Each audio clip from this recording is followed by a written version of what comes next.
Stories of Futures Past presents 5 stories featuring Alien Invasion, Volume 2. The Fourth Invasion by Robert A.W. Lowndes. Martian, V.F.W. by G.L. Vandenburg. The Terror by Alfred Coppel. This World is Ours by Emil Petaja. The Silent Invaders by Robert Silverberg.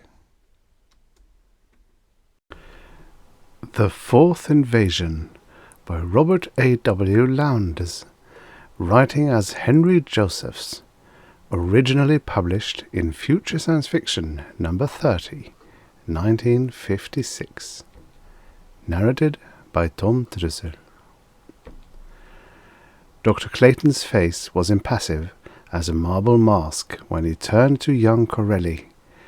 For a moment, the little group stood there in embarrassed silence in the classroom, shifting uneasily from one foot to the other, feigning interest in the paperweights upon Clayton's desk or in the utterly uninspiring scenes on the sidewalk outside the window. "You say, Corelli, that you saw 3, Martian ships. Can you describe them?" Corelli blinked as he felt the weight of his colleague's eyes boring into him. "I didn't say they were Martian, sir, only that they seemed to be unearthly, and they were not the conventional saucer-shaped things. They acted like saucers skimming across the water. That's what made me think they were genuine. And they didn't seem to be going fast enough so that I'd expect to hear a roar like a jet plane. It struck me that this might not be the way they fly, naturally, but the way they might fly if the pilots were having trouble adjusting the controls to a heavier atmosphere than they were used to." Clayton tapped the tabletop with his fingers. "What about you, Marty? Did you see 3 ships?" Big Jean Marty, football star, was the least nervous.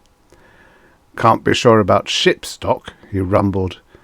"I did see something strange disappearing over the horizon. They might have been what Tony says, but wherever it was, there were 3 of them. But I saw something else, because I was looking in another direction. What I saw first was a couple of funny-looking shapes floating down near the ground. Didn't look like parachutists, yet they seemed big enough to be men, or at least small men." "Interesting. All right. What about the rest of you? How many saw the ships?" A chorus answered him. "I see," Clayton mused. "You all agree on this behavior, and you all think there were 3, not 4, not 2, 3. It was agreed. Clayton rustled the piles of newspaper. "The reports in here vary. I learn with amazement that you gentlemen seem to have missed completely the spurts of flame that issued from the alien ships, flame which is reported to have set a house on fire, and no one seems to have noticed that the invaders, in descending, glided on huge black wings." Corelli blushed a fiery crimson. "Dr. Clayton," he protested, "we aren't making these things up for popular consumption. We're just telling you what we actually saw. That is, what we saw looked like to us." Clayton nodded. "Of course.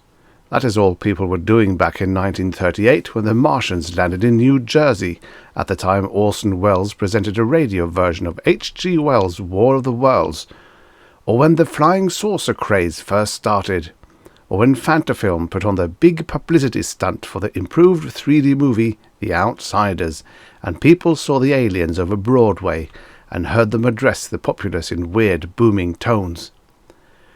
Gentlemen, I am not pleased to find students of this university engaging in such unwanted extracurricular activity as inventing interplanetary scares. I don't think Washington will be amused either." Corelli clicked his heels. "Sir," he said in dignified tones, "I resent these implications. I assume they have been directed at me, At no time have I talked about this to reporters or in any way engaged in what you accuse me of. If you want my resignation from this school, you may have it." "Really? You think that an air of dignified innocence will undo the damage done? I am well aware of your experiments with the Y-wave, gentlemen, and it was on the Y-wave that the messages came. You may be interested to know that the number of lives lost, the property damage, the business losses due to the panic have not yet been fully determined, but it makes the hysteria following the Fantafilm hoax very small potatoes by comparison. You may withdraw now, gentlemen. This affair will be discussed at greater length later, regardless of what the FBI decides. I had hoped that the main culprit would try to save unwitting accomplices for a measure of grief. That is all." The 7 students left Dr. Clayton's office in record time. Professor Elton rapped the table for silence. "Gentlemen," he began, "Dr. Clayton and I both extend our sincere apologies." He smiled wanly. "Of course, that does not exonerate anyone from the charge of gullibility. But Harvey Gale's confession have been fully confirmed by the FBI, and you and this university have been cleared. The public knows now that your testimony helped lead to the facts in the case. To me, the most interesting feature of this business is the fact that Gale was able to put over this hoax, despite the fact that the public had been taken in 3 times before. The Orson Welles scare rode on a wave of war hysteria. The flying saucer craze followed World War. The Fantafilm hoax came when the world was still in dread of sudden bombings. But the Gale hoax, what can we call it, but what is loosely known as the continuing gullibility of human beings? We trust that this demonstration you have just observed will help you to remember that while seeing may be believing, it's wise not to believe until it's been established just what you saw." In his private office, Dr. Clayton leaned forward over his desk. Or to be more exact, something that looked like Dr. Clayton leaned over the desk.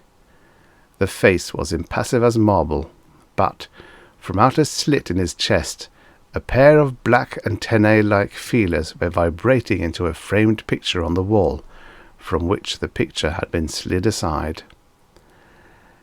"Landing safely effected. Brief panic when several terrestrials sighted ships. All clear now. Full report containing details on latest successful persuasion of Earthlings that Martians or other aliens are imaginary will follow." From the speaker beneath the desk came sounds of gasps, heavy breathing, then shuffling footsteps. Clayton pushed the picture back into place, then took off the skin-painted vest he wore, with a flat box on its inside. He snapped a switch on the side of his desk. "There, now they can't hear, if any are still hanging around." Professor Elton looked at him bewilderedly. "I don't get it. After all the risk we went to convince the public that there ain't no ghosts, as the old saying goes. You arranged to have students hear you going to report to the home planet act, and you use a code they all know. What's the point in undoing it?" Clayton nodded. "It looks somewhat mad, doesn't it? Well, the psychology team was sure of the necessity. You see, more and more humans remain unconvinced each time one of these hoaxes are exposed. The unconvinced are sure that something fiendish is going on beneath the surface, that the authorities, all kinds from civil to scientific, are engaged in a vast cover-up. We can't prevent this belief. We don't know how to keep it from spreading, so the alternative is to direct it." Elton nodded slowly. "I can see possibilities along that line. But just what direction was this supposed to kind of bring about?" "Why, obviously, if a large-scale invasion from Mars is imminent, and this is the belief that we're all catering to, then it follows that the invasion hasn't already taken place. The 2 of us, and Harvey Gale, will disappear shortly in one way or another, and gradually public cries for effective planetary defense will mount. You know who will direct the defense. The end. Subscribe for your daily stories of futures past. And now, for the next story. Martian V.F.W.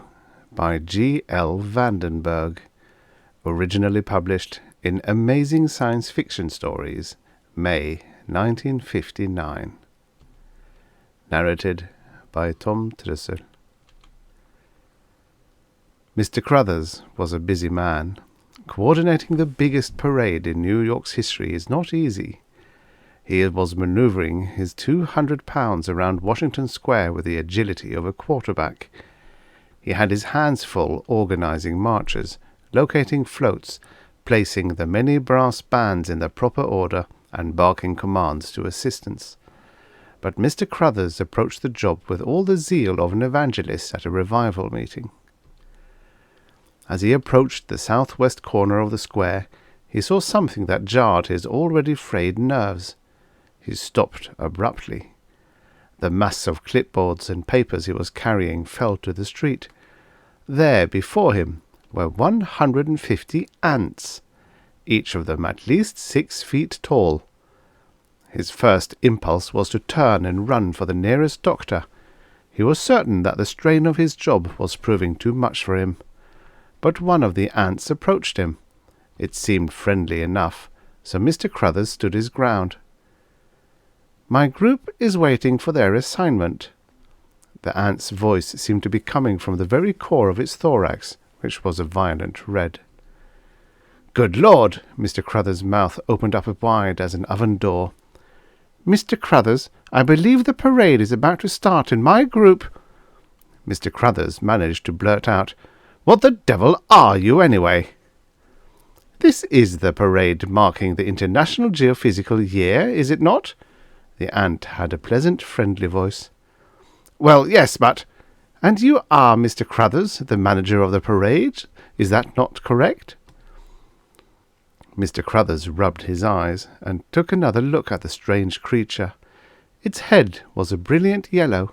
It had 2 large goggle eyes which rolled like itinerant marbles when it spoke. The low-slung abdomen was a burnt brown. It was bad enough, Crothers thought, that these ants were 6 feet tall, but it was nightmarish to see them in 3 colours. "Mr. Crothers," the ant continued, "haven't you been instructed by the National Academy of Sciences that the Martian V.F.W. is to participate in this parade?" "The Martian?" Mr. Crothers' mouth was open again. Then he realized that when the ant spoke, its mouth didn't move. He picked up his clipboard and paper from the street. His voice was hostile now. "What the hell is this? Some kind of a gag? What are you trying to do? Scare a man half to death?"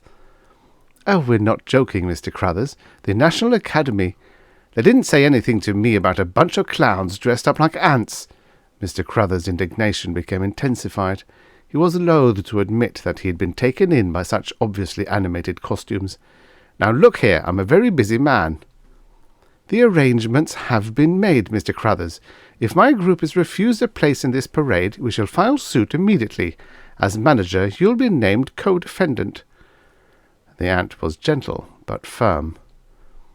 The thought of being sued softened Mr. Crothers' attitude. "Well, I'm very sorry, pal, but every contingent in this parade is listed on my clipboard, and you're not. I know this list by heart. What did you say the name of your group was?" "The Martian V.F.W. Mr. Crothers was amused.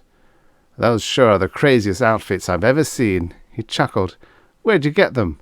Walt Disney make 'em for you?" He followed his own little joke with a long, throaty laugh. The ant was impatient. "About the parade, Mr. Crothers, there isn't much time." "Oh, yes, the parade. Well, let me see." He thumbed through the clipboard. "I guess there's always room for a few laughs. How many in your group?" 150. And we also have a float with us. Not a very large one. It measures 20 by 20. Tell you what, you move your group to the corner of Thompson Street and 3rd Street. Get behind the Tiffany float and follow them, okay? The ant paused a moment to record the instructions in his mind. Then he turned to leave. "Oh, wait a minute," Mr. Crothers cried before the ant could rejoin his group. "Just who did you speak to at the National Academy of Sciences?" "I believe it was a Mr. Canfield." Mr. Crothers's face lit up. "Well, why didn't you say so in the first place? I'd have placed you right away." "That's perfectly all right, Mr. Crothers." "Listen, I don't know what you guys do, but those costumes should certainly bring the house down. There's going to be 4 million people watching this parade. I bet that's the biggest audience you've ever seen." "It certainly is." With that, the ant strode away. "Good luck," Mr. Crothers shouted after him. "Daddy, Daddy, look at the big rocket." The little boy jumped up and down gleefully.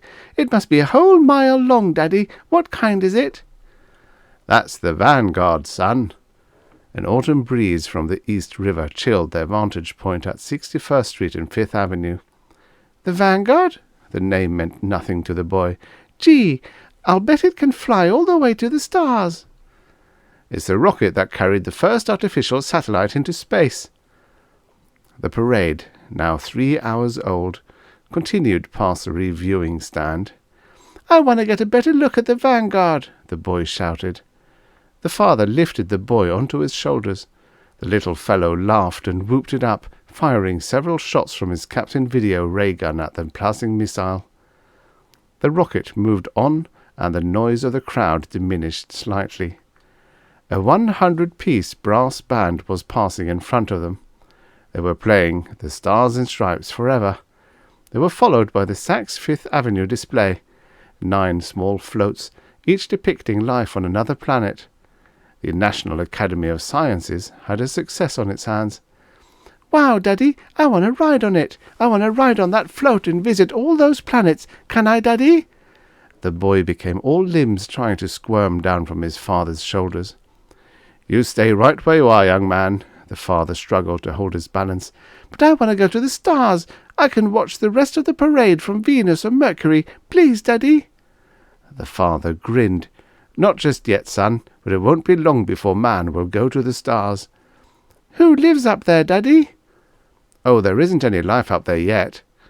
"If no one living up there, why does anybody want to go there?" "Well, maybe there'll be too many people on Earth someday, and then we'll have to find other planets with more room." Another monstrous brass band was going by. The boy became restless. He began to toy with his ray gun, half interested in seeing if there were any sparks left in it. "Why can't there be something besides so many bands in a parade? I want to see another float." The father tried to interest the boy by pointing out all the famous people who were also there, a variety of statesmen, the world's leading scientists, and religious and cultural leaders, the President of the United States. The boy was interested, but not in what his elder was saying to him. He was looking downtown, his eyes squinting, trying to make out figures as far away as 56th Street. Then his mouth opened, not uttering a sound yet, just waiting to burst with joy at what was coming toward them. His father looked up at him. "I wish you'd tell me what you're looking at. I'm all the way down here on street level, remember?" "Daddy, they look like ants." "What?" "Ants, Daddy, ants. A whole army of them. Ain't it exciting?" "What on earth are you talking about?" "They're doing somersaults and backflips and everything. They're coming right this way. Gee, there's hundreds of them, and they got a float behind them, Daddy, a great big float with something burning on it." The child sitting on his shoulders made mobility impossible for the father, and he couldn't see around the spectators. He resigned himself to stand and wait for this new spectacle to overtake them. The reaction to this new sight had already begun to work its way uptown. In the distance, getting closer every second, he could hear unrestrained laughter and rejoicing. "Hey, take it easy!" The boy was beginning to ride the shoulders like a bronco buster. "By the time they get here, I won't have any shoulders left. Where are they now?" "They're almost here, Daddy, and they aren't ants at all. They're just a bunch of clowns dressed up like it." He began to giggle hysterically. "Golly, they're funny. Can you see them yet, Daddy?" Before the father could produce an answer, the ants were in view. They were a sight that couldn't fail to stimulate the funny bone.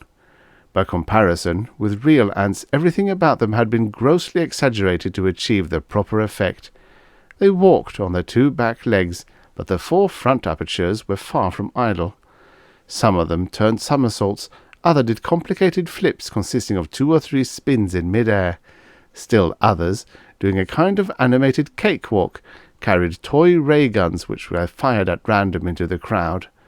The guns were something like the little boy's Captain Video ray gun, only larger.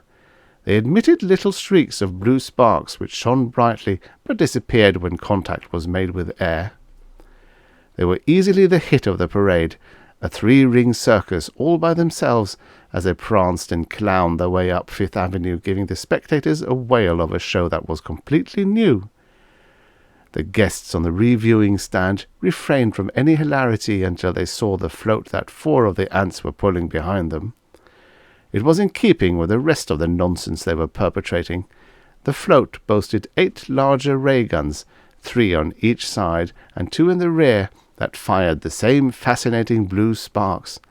Behind each gun an ant stood on its head, wildly waving 6 legs in the breeze, begging to be noticed and laughed at. Above the guns, emblazoned in fire-orange letters, were the words Martian V.F.W. This was interpreted by one and all as a punchline, and was treated accordingly. It was heartwarming to be able to see the President and so many other dignitaries abandon composure in favour of a good old-fashioned belly laugh. "Daddy, I can't laugh any more." The boy had to pause between every other word. "My stomach hurts. Aren't they the funniest thing you ever saw?" The father was too convulsed to be able to answer him. "Daddy, one of them is coming this way. He's firing his Captain Video ray gun at us." The boy squeezed his father and held on tight. The father took a deep breath in order to be able to speak. "Take a gun and fire back at him, son. Fire away. Go on, he's just being playful." He broke forth with another gust of laughter. "I won't see anything as funny as this again if I live to be 100.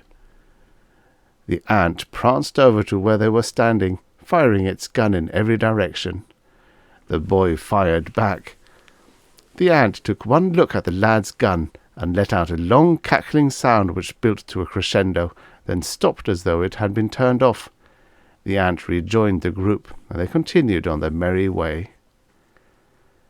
The boy fired several shots into the float as it passed. He wanted to see if he could knock out those blazing orange letters, Martian V.F.W. The letters continued to burn, but in the boy's mind he was certain he had made several direct hits. The boy and his father watched the float until it was out of sight. They knew there wouldn't be another attraction like those ants. They must have been real professionals, the father thought. Such teamwork, such precision, each one of them having a specific job to do, and each doing it to perfection. After them, everything was bound to be anticlimactic. More marchers, more bands, a few more floats. The boy was beginning to tire. It had been a long day. Now everything was dull. "Daddy, I don't want to see any more. Let's go home." "We'll stay another 5 minutes." The parade somehow seemed to be slowing down. The father yawned and let his son down from his shoulders. He looked across the street at the President and the other dignitaries on the reviewing stand. All were slowly raising their hands in salute as another colour guard drowsily made its way by. Soon the last group in the parade was passing the reviewing stand. Another brass band. They were moving with the speed of a glacier. A full 5 seconds elapsed between each note of music. Everything was happening in slow motion. On the reviewing stand, the dignified hands went up, agonizingly slow, to a final salute, and they stayed there. The greatest minds in the world stood motionless, unalterably still. Just as each wave of pandemonium had unfurled itself up Fifth Avenue during the parade, so now did silence take command.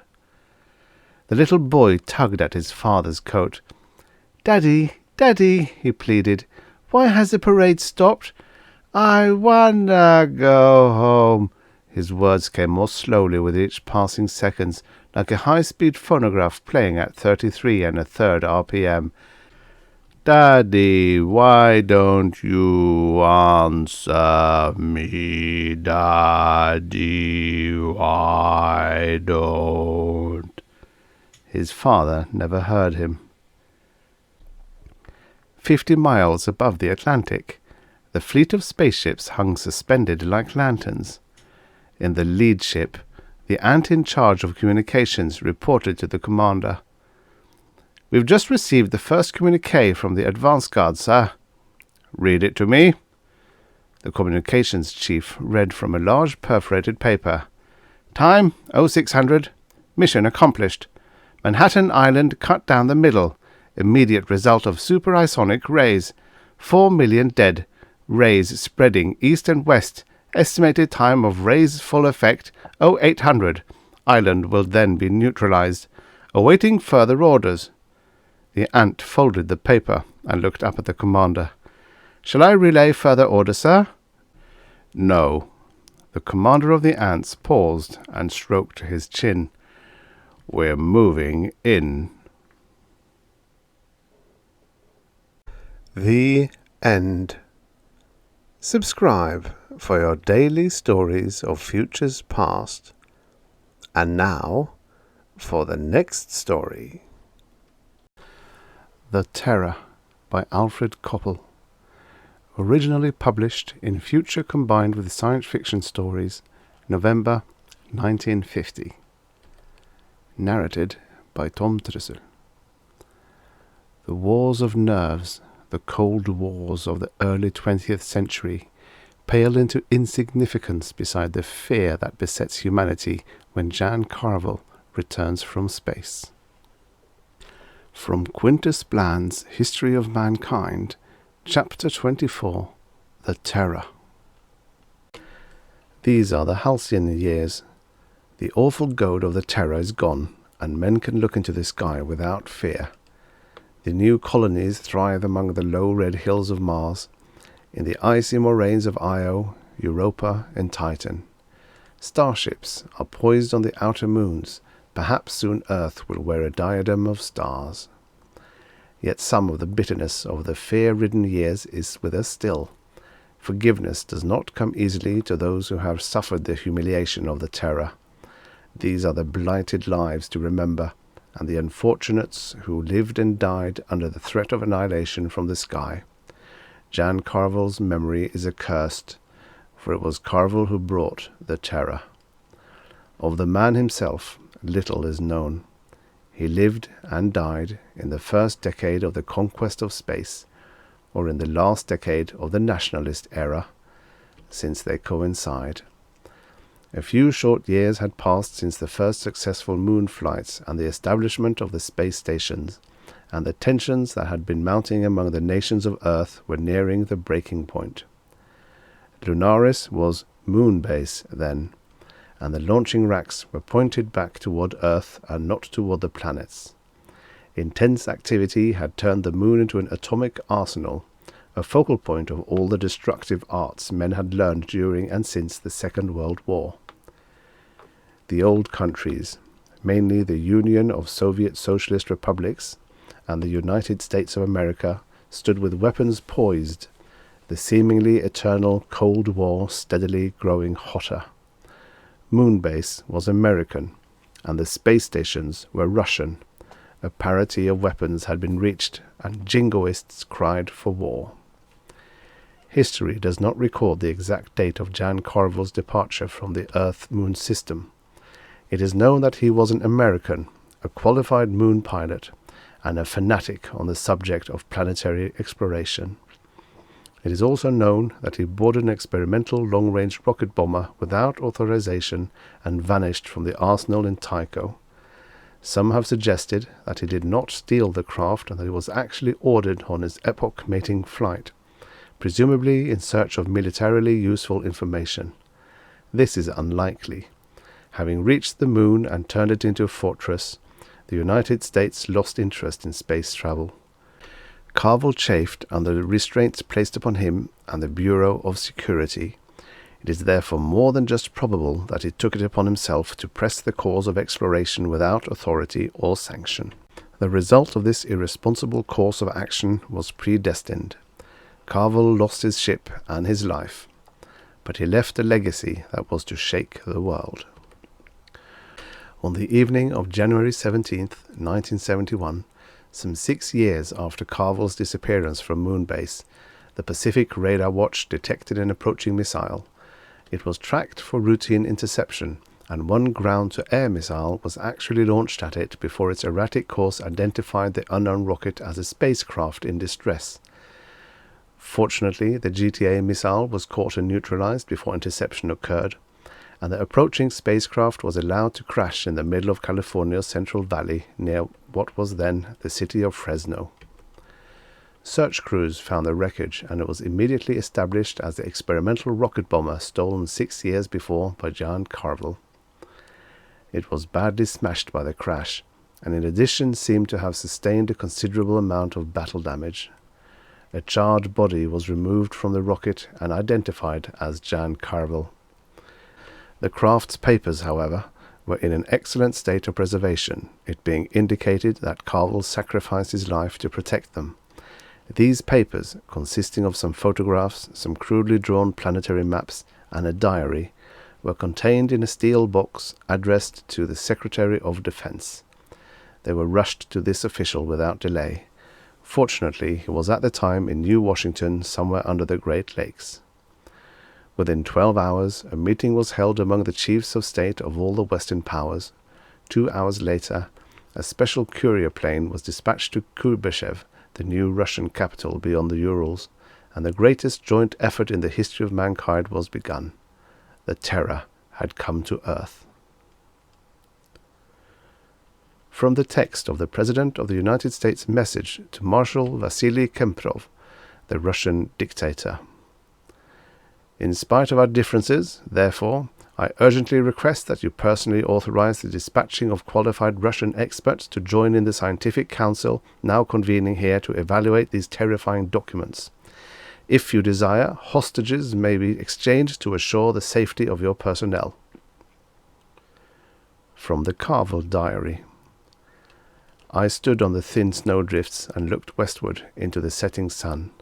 The vastness of the silent desert was red with faintly visible plumes of sand that rode high on the icy air. Above me the sky was cobalt, and the stars shone bright and unwinking. The nearer moon rode low on the horizon, almost touching the tiny disk of the sun. I was alone, as I have been since leaving Earth.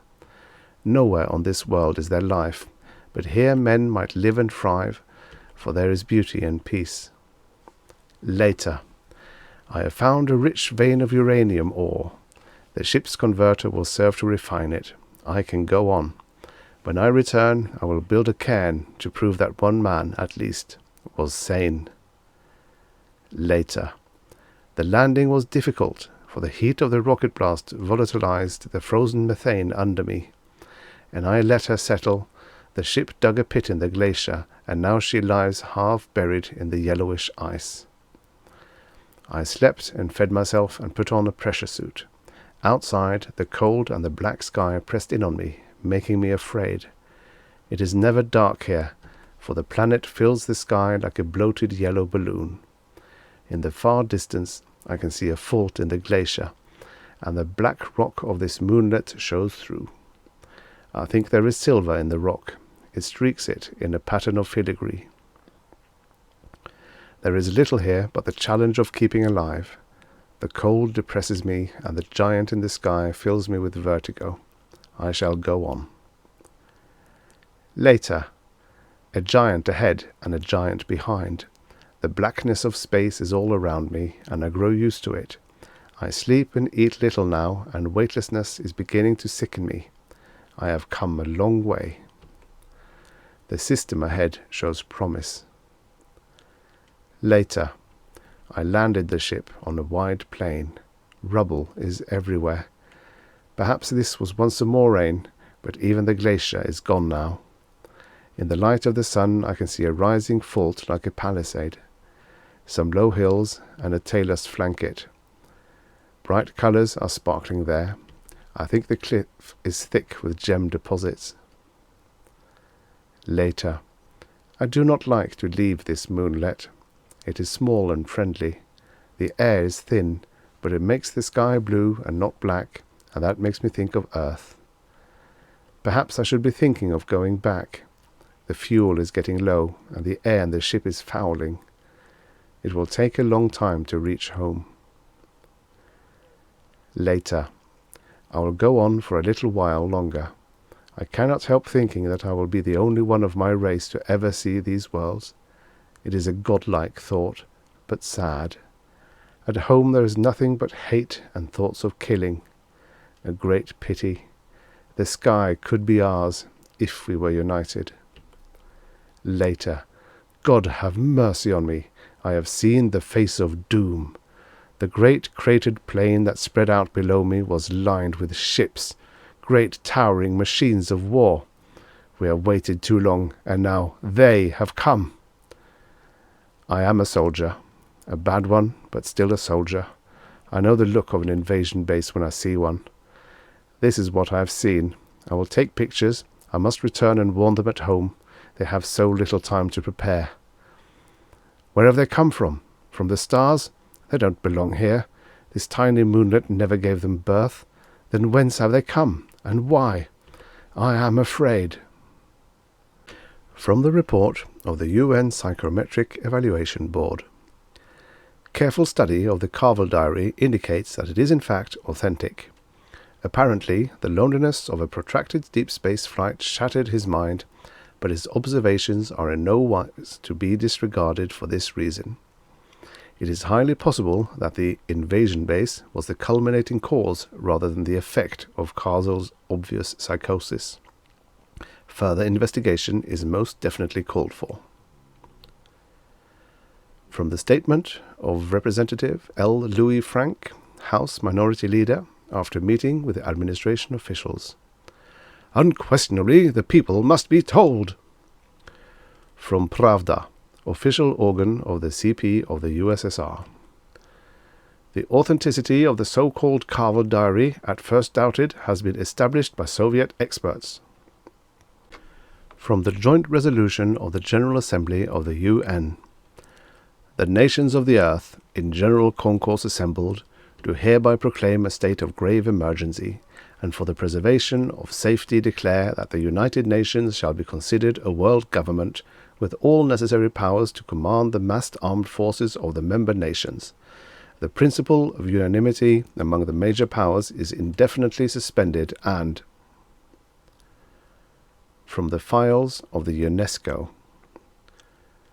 Fleet of 12 spacecraft under UN authority will depart from the UN moon base for Mars, there to establish a military and scientific base. Personnel will include Hansen White, astronomer, Ivan Diaglashvili, ecologist, George Washington Lee, radiologist, Consuelo Diaz, cartographer, Jules Feldman, physicist, Kendo Higashi, psychologist. From the report of the first UN Martian expedition. Radar and watch station established and garrisoned according to Directive 25-33. Bi-monthly transport services have been established between Kanalopolis settlement and Luna. Combined efforts by UNESCO and UT Armed Force personnel are being made to establish satellite stations. It is strongly urged by the project committee that more personnel be sent to Mars. However, as a serious shortage of manpower has developed due to the feverish pace of the settlement's growth, colonization may be the answer. Nowhere have the UN patrols discovered any indications of previous occupation by alien forces. Nothing resembling the invasion fleet discovered by Jan Carvel has been located. However, the cairn mentioned in the diary has been found, further supporting the authenticity of that document. Addendum in manuscript. Higashi suggests that this message found in the cairn confirms the original findings of the UN Psychometric Evaluation Board concerning Jan Carvel's sanity. From the message found written in pencil on a shipping tag in the Martian cairn built by Jan Carvel. Welcome, my brothers. from the founding directive of the new UN Planetary Colonization and Development Committee. It being established that Mars and Europa are free of alien occupation, colonization of the areas immediately surrounding the UN military and scientific bases on these planets immediately begun. From the statement of Delegate L. Lewis Frank, Assembly Minority Leader, to the World Press.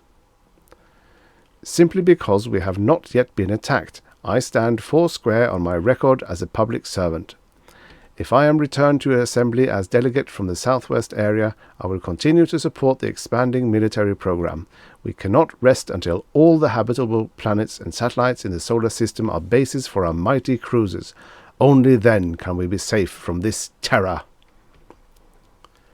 From memorandum written by K. Higashi to the Psychometric Evaluation Board's subcommittee in Canalopolis, Mars. Since I have been on Titan, both here and on Io and Europa, we have found cairns. Each time they contained the same message. Welcome, my brothers. Has it occurred to any member of the board that these messages were all written after Carvel's supposed flight in panic from the place where he spotted the invasion fleet?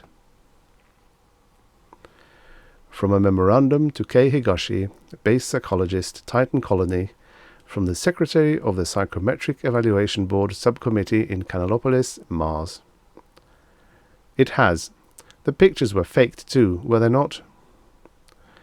From memorandum to Secretary, Psychometric Evaluation Board Subcommittee, Canalopolis, Mars, from K. Higashi, Senior Staff Psychologist, 1st UN Triton Expedition. Yes, the pictures were taken on Titan, I think. We found a plane there similar to the one in his prints. You'll recall that the plates were all fogged, conveniently, by cosmic ray radiation. A little time and touching up took care of the rest. He must have been quite a natural psychologist himself, you know. He understood that people at home would just be looking for an excuse to abandon their suicidal hysteria.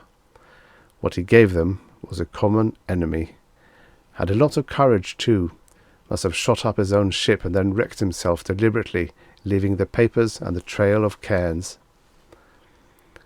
People will hate him when they find that he made fools of them, but I don't think they'll go back to the old life of before the terror. They will find out, of course. I suggest you break it to them back home. I'd like to be there to see it, but I'm too busy out here. We're building a staging base for the stars. I think Carvel would have liked that, don't you? The end. The end. Subscribe for your daily stories of futures past. And now, for the next story. This World is Ours, by Emil Petaja. Originally published in Imagination Stories of Science and Fantasy, July 1952. Narrated by Tom Trussel. He must die. It will look like an accident. Shouldn't we take him back with us? We are far from through here. Don't tell me you are developing a sympathy for these miserable creatures. Impossible. I merely assumed he might be of some further value in our great crusade. He must die. Max Field was listening at the door. He moved back so that he could breathe again. Those dozens of little wounds in his chest and on his arms and neck stung like fire. His amiable young features were tense but resigned. This was the end. Period. Outside the little cabin, an owl hooted. It was a lonely sound, but it was a familiar earth sound, and it brought a lump to his throat. If only there was some way to outwit them. But he had thought of everything. Apparently, so had they. That window, for instance, was shuttered and bolted from outside. A sudden noise would bring them in here in no time. The back wall was up against a cliff. There was no outside door in this room.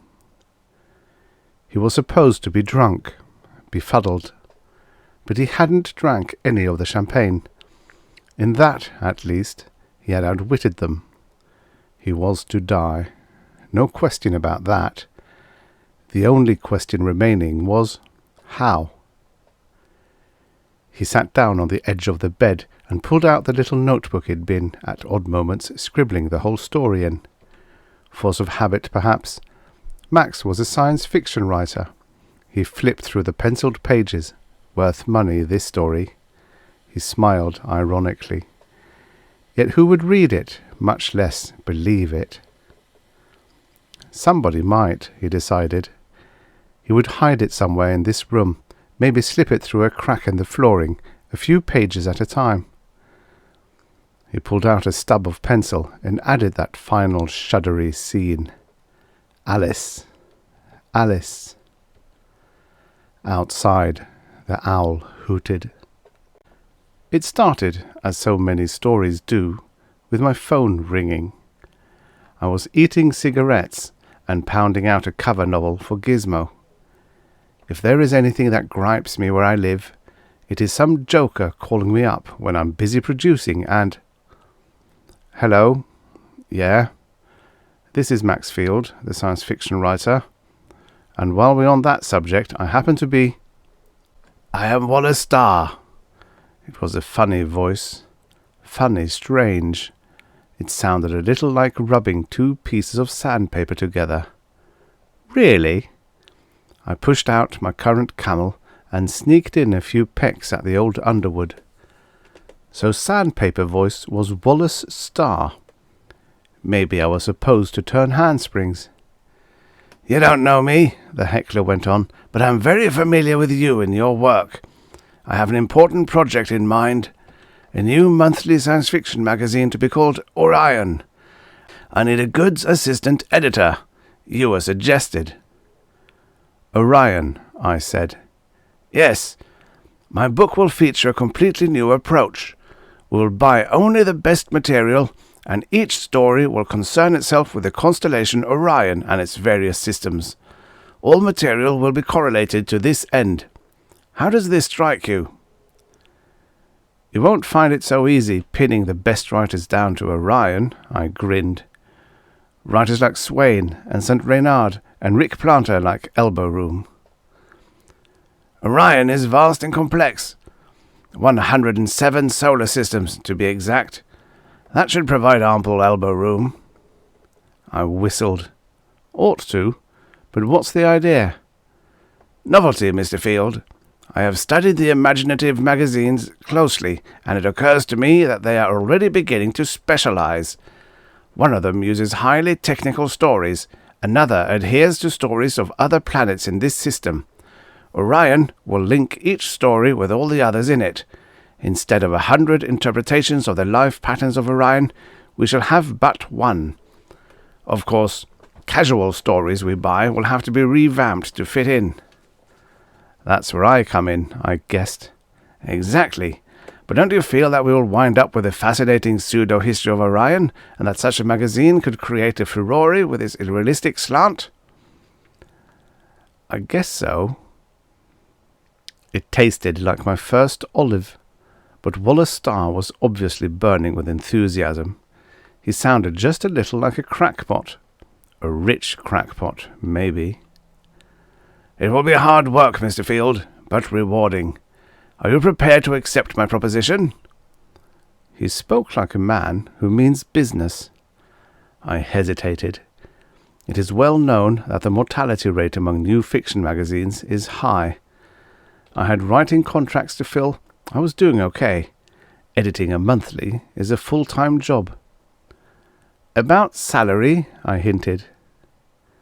He named a figure that made my hair curl. What could I say but, when do we start, boss? Starr wasn't like any editor I've known. He wasn't like an editor at all. He wasn't much like anybody I've known, which puts him in a class all by himself. He was brown and thin and had peculiarly big eyes, like a grasshopper's. He spent so much money getting started, I figured he wasn't long for this racket. But he did have a knack, and the first couple issues, while not wildly successful, went over well. One morning he called me into his office. From the tone of that dry voice of his, I knew I was in for it. "What's all this?" he buzzed, rattling a manuscript in front of me. From the cheap yellow paper, I knew it was the lead novelette of the forthcoming issue. Rick Planter was one of our top writers and also a very bad boy. Rick loved to put an editor on the spot, bless his little pointed head. "Didn't he change that ending?" I asked. The tick in my left eye started up. I had never had this twitch until the first time I saw Star. I think it was something about those eyes of his. Every time I looked at him. "He changed it all right," Star hissed. "He turned the Kiriki into villains. When their benevolent plan to spread patent contentment throughout the circle of outer planets was just taking hold, he had the semi-civilized green ones rise up and destroy their power by smashing their means of telepathic communication." "How could he do that?" I clucked. "Supersonic wave interrupter of some kind." I hadn't meant that, and somehow I couldn't help grinning. Trust Rick to latch onto the Kiriki vulnerable point. The Kiriki, as Star had outlined them, were highly communal, like our ants, only very much more advanced. They depended on this intricate pattern of intercommunication, mind with mind, for their very existence, since each Kiriki was by birth fitted to perform only one basic function in their communal society. Their ingenious army of patterned contentment was helpless when reduced by the adaptable green ones to individuals. "Will you please stop laughing?" Star rasped. "This hack writer of yours has outraged the history of an ancient noble race." "I didn't get a chance to read his revision," I defended myself. Star had grabbed it off my desk as he went through. "I told Planter the Kiriki were good guys, not bad guys." "Good guys, bad guys," Star cried. "How naive can we be? Let us hope that our readership is on a different intelligence level. Otherwise our great plan will fail miserably." It was the way he said it, and I don't think he meant to. He was mad, and the fact that my dialogue had lapsed to comic book levels gave him the idea, perhaps, that I was too dumb to worry about. There had been other hidden meanings behind other things he'd said or done. My subconscious mind was working on it. "What plan is that?" I ventured mildly. "Never mind. Get busy on this libel." My left eye twitched. "Okay, I'll change it myself. I know Planter's style. By the way, when am I getting that secretary you promised me? My desk's flooded. I need a girl bad." "Ah, yes." It was supposed to be a smile, I guess. "Very soon. Meanwhile, kindly fill out this form." I took it without comment and went back to my office. This made altogether the 5th form Star had dreamed up for me to fill out. Must be some weird complex he has, wanting to know what colour socks I prefer and if my mother kept goats. Anyhow, I grinned as I grabbed up the phone and dialed Rick Planter's number. It gave Star ideas for my Christmas presents for the next 20 years. "Yeah," Rick's sleepy voice yawned. "It's me. What ahead?" I passed the beef on to him. Good. "Shut up, Max," he yawned. "I was just having a little fun." "Fun schmun. It's my job." "Come off it, Maxie." "Okay, tell you what. The first outline you sent me about the Kiriki and their habits isn't nearly complete enough. Have that boss of yours dream up a more complete dossier, just for the little old me. I like those Kiriki. They're such smug, heartless devils." "Listen, Star's hot for them. He'll buy anything glorifying the Kiriki. They're his little dream babies." Sure. Here's what you'll do, Maxie. Get Star to make me out a complete dossier on them, but complete. You know me. I like to use the little out-of-the-way touches, like what colour they paint their toenails. I'll give him some stuff that will curl his eyebrows, okay?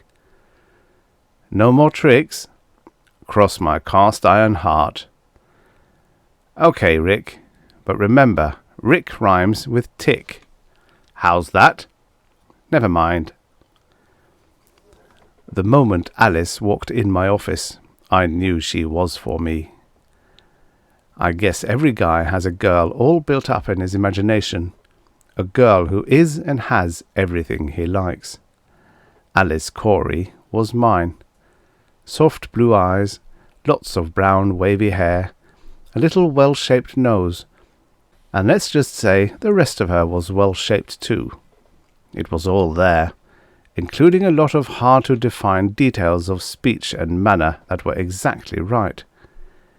Maybe it was chemical, or maybe it just added up to every dream I've ever had about my ideal girl. "My name is Alice Corey," she said, with soft violins in the background.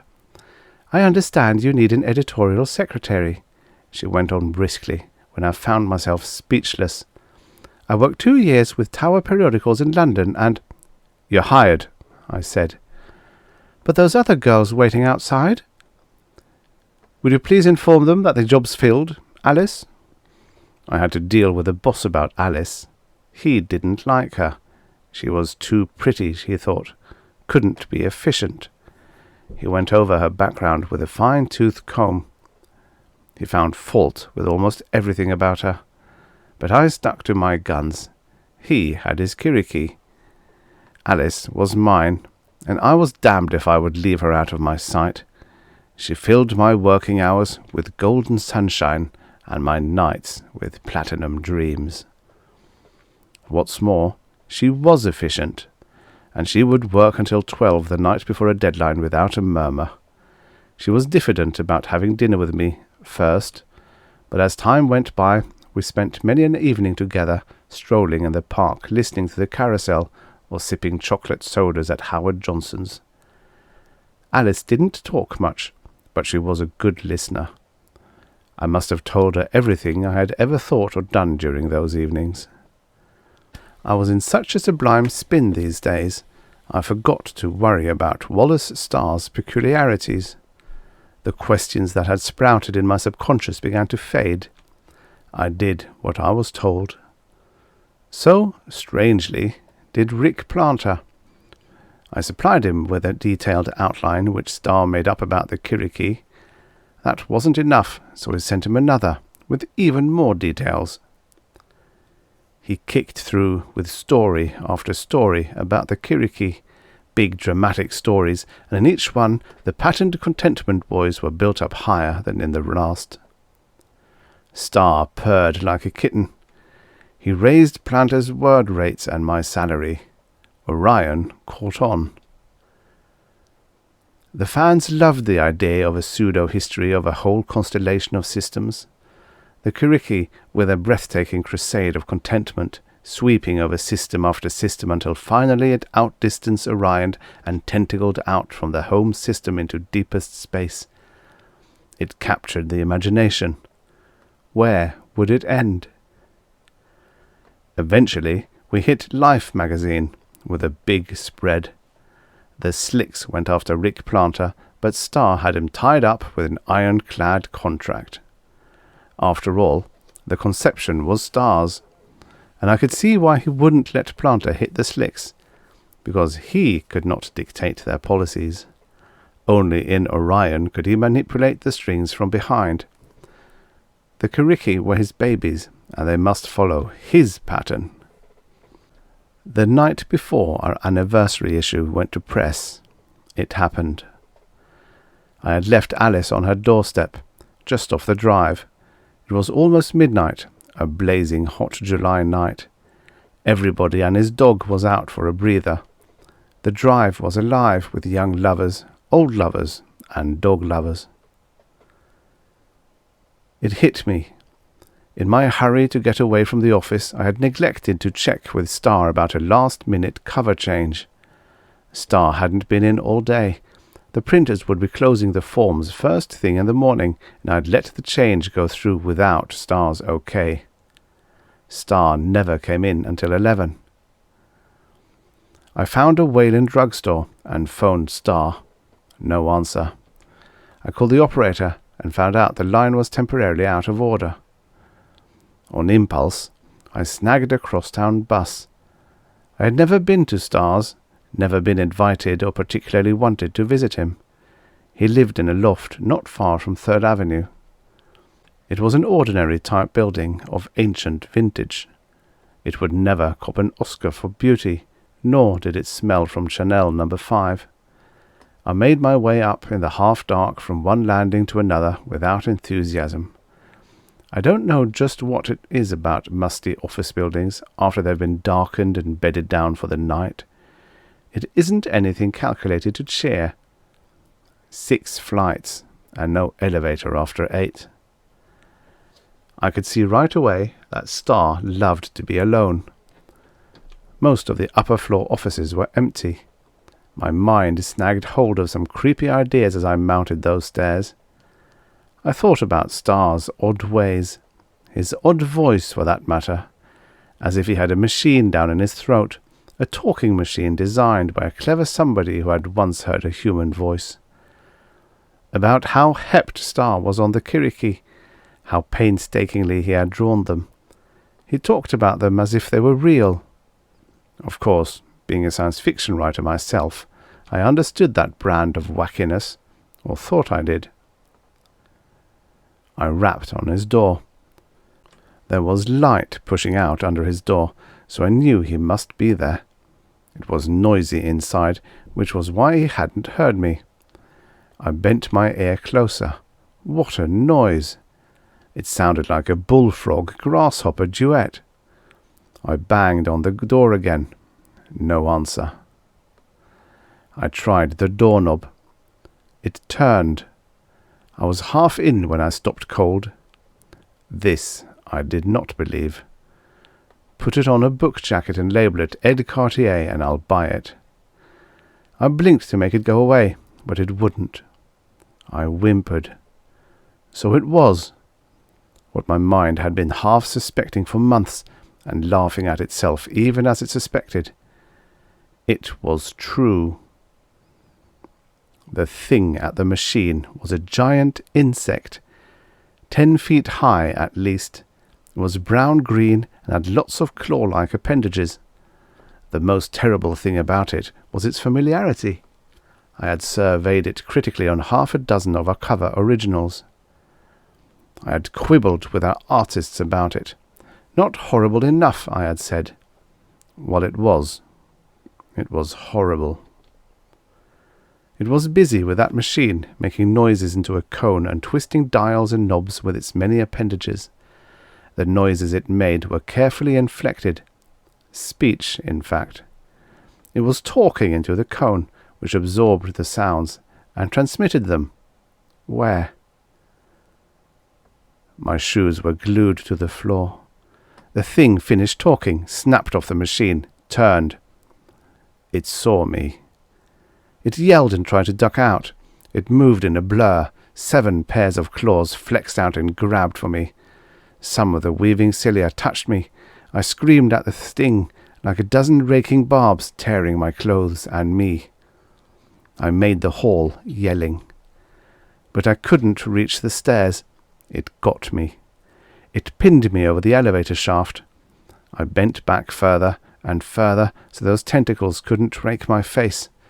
Those criss-cross insect eyes were cold as ice, emotionless. The barbs made ready to tear me to rags. I shrieked and I let myself fall. First I didn't think to save myself. Better a clean, jolting death than those hundreds of needle-like cilia. But my hands grabbed involuntarily for something. They caught the cable, clung to it. It was greasy. I went down fast. I wrapped my legs around it, which helped a little, straining to hold back. When I hit bottom, I think every tooth in my head jarred loose. My legs collapsed under me like rubber. For a minute, I blacked out. The buzzing over my head snapped me up. I was a goner if I didn't move, but fast. Sobbing, I wrenched my legs to a crouching position and leaped down off the elevator. I dove for the front door. When I was outside, gulping air, running like Billy Hell for the Lexington subway. I didn't know what else to do, so having put half of Manhattan between me and it, I telephoned Alice. I needed the sound of her voice. I needed her to stop me from shuddering, My tic was slowly jerking my jaw out of alignment. She listened patiently while I dumped in dimes. "Max," she asked when I had finished, "are you sure you haven't been eating Benzedrine tablets?" "No, and I'm not drunk." "Where are you now?" "Some joint in Harlem." "How long have you been there?" She sounded suspicious. "Alice," I groaned, "if you could only see me. My suit's ripped in a dozen places. I'm all greasy where I slid down the cable, and my hands are burned raw. I hurt." "Poor boy," she soothed. She was silent for a moment, then became her briskest self. "Listen, Max, we have to consider every possibility. This might be a self-hypnotic illusion brought on by overwork. Remember, you've seen these things on many covers and interiors too. You've lived fictionally with the Kiriki for a year. Consider that—" "Nuts!" I yelled. "I'm going to the police." "And spend the night in the drunk tank?" Alice queried severely. "Just who do you think will believe your story?" "I can take them to this loft." "Think, Max. What will they find?" "Nothing. Even if it is true, do you imagine this Kiriki is going to be caught like a fish in a barrel? He has been spotted. Obviously, he will leave the loft at once." She was so right, and I knew it. I groaned. "Who or what is this thing?" Alice asked, but it was plain she only half believed my story. "That's easy," I said bitterly. "I should have caught on months ago. It's Wallace Starr. Starr is a Kiriki." Having better sense than to go home, I rented a cheap room on 125th Street. I didn't sleep much. I paced and ate cigarettes. Very early next morning, I woke up a cleaner on 3rd Avenue and bought a cheap, uncalled-for suit out of his window. It was the most uncalled-for suit I ever did see, but it fit pretty well and made me decent. A quick coffee, and I went up to the office. I had given Alice strict orders not to come to work until I phoned her. I didn't want her mixed up in this. Starr hadn't liked her from the first. Maybe he figured she might catch on to him better than me. I picked up a manuscript from the slush pile, called Challenge of the Slime People. The phone made me jump. "Morning, Maxie. This is Rick Planter." "Rick," I found myself blurting, "the most terrifying thing has happened." "Invasion of Kiriki, no doubt." Planter had that way. You wanted to wring his neck. Somehow, the way he said it made me backtrack. I didn't want to get the horse laugh from him and all fandom. For the first time I asked myself, could Alice be right? Could it have been an illusion? "Listen, Rick, how does this sound for a plot? Suppose an alien, but alien, culture from the stars decides it wants to take over our system. They don't want to just drop in on us. They dislike physical warfare because it isn't orderly. Also, they don't want to kill any of their numbers or their potential slaves. Also, a sudden alien invasion might drive humans completely off their rocker. So here's what they do. They send down a secret fifth columnist. His job is to spread propaganda over the planet to prepare humans for their advent, make them amenable to this alien culture. Of course, he's to build them up in human minds, make them think their cosmic crusade is beneficent and noble. How would he start? Buy a newspaper. Buy 10. Under ordinary circumstances, sure. But wouldn't it be hard to slyly mention what great guys the Whosies are in a daily newspaper? Any comment about his home folks would stick out like a sore thumb. No, it would have to be something less obvious. How about him buying a science fic? A long, thin shadow blotted the opaque glass door in front of me. The door opened. Wallace Starr stepped in. "Shall I get to work on it?" Rick asked. "Yeah, and make it good." I hung up. Starr walked over to my desk. I picked up my letter opener. "You might have told me," he preluded. "What?" "The changes, naturally. I spent 3 hours at the printers last night. Didn't get home until after 2. He stalked into his office and slammed the door behind him. Then I phoned the printers. "Let me talk to Corky," I told the girl who answered. "Mr. Corkendall is not here," her Brooklynese voice trilled. "Mr. Corkendall is home in bed on account of he spent half the night re-exchanging some changes for Mr. Starr." "Was Mr. Starr there last night?" "Why, yes." "Sure?" "Mr. Corkendall informed me he was here until almost 2. Mr. Corkendall is not in the habit of prevaricating, Mr. Field." I hung up in a daze. If Wallace Starr was definitely not in his loft apartment at 12:30 last night, then... I rang up Alice. No answer.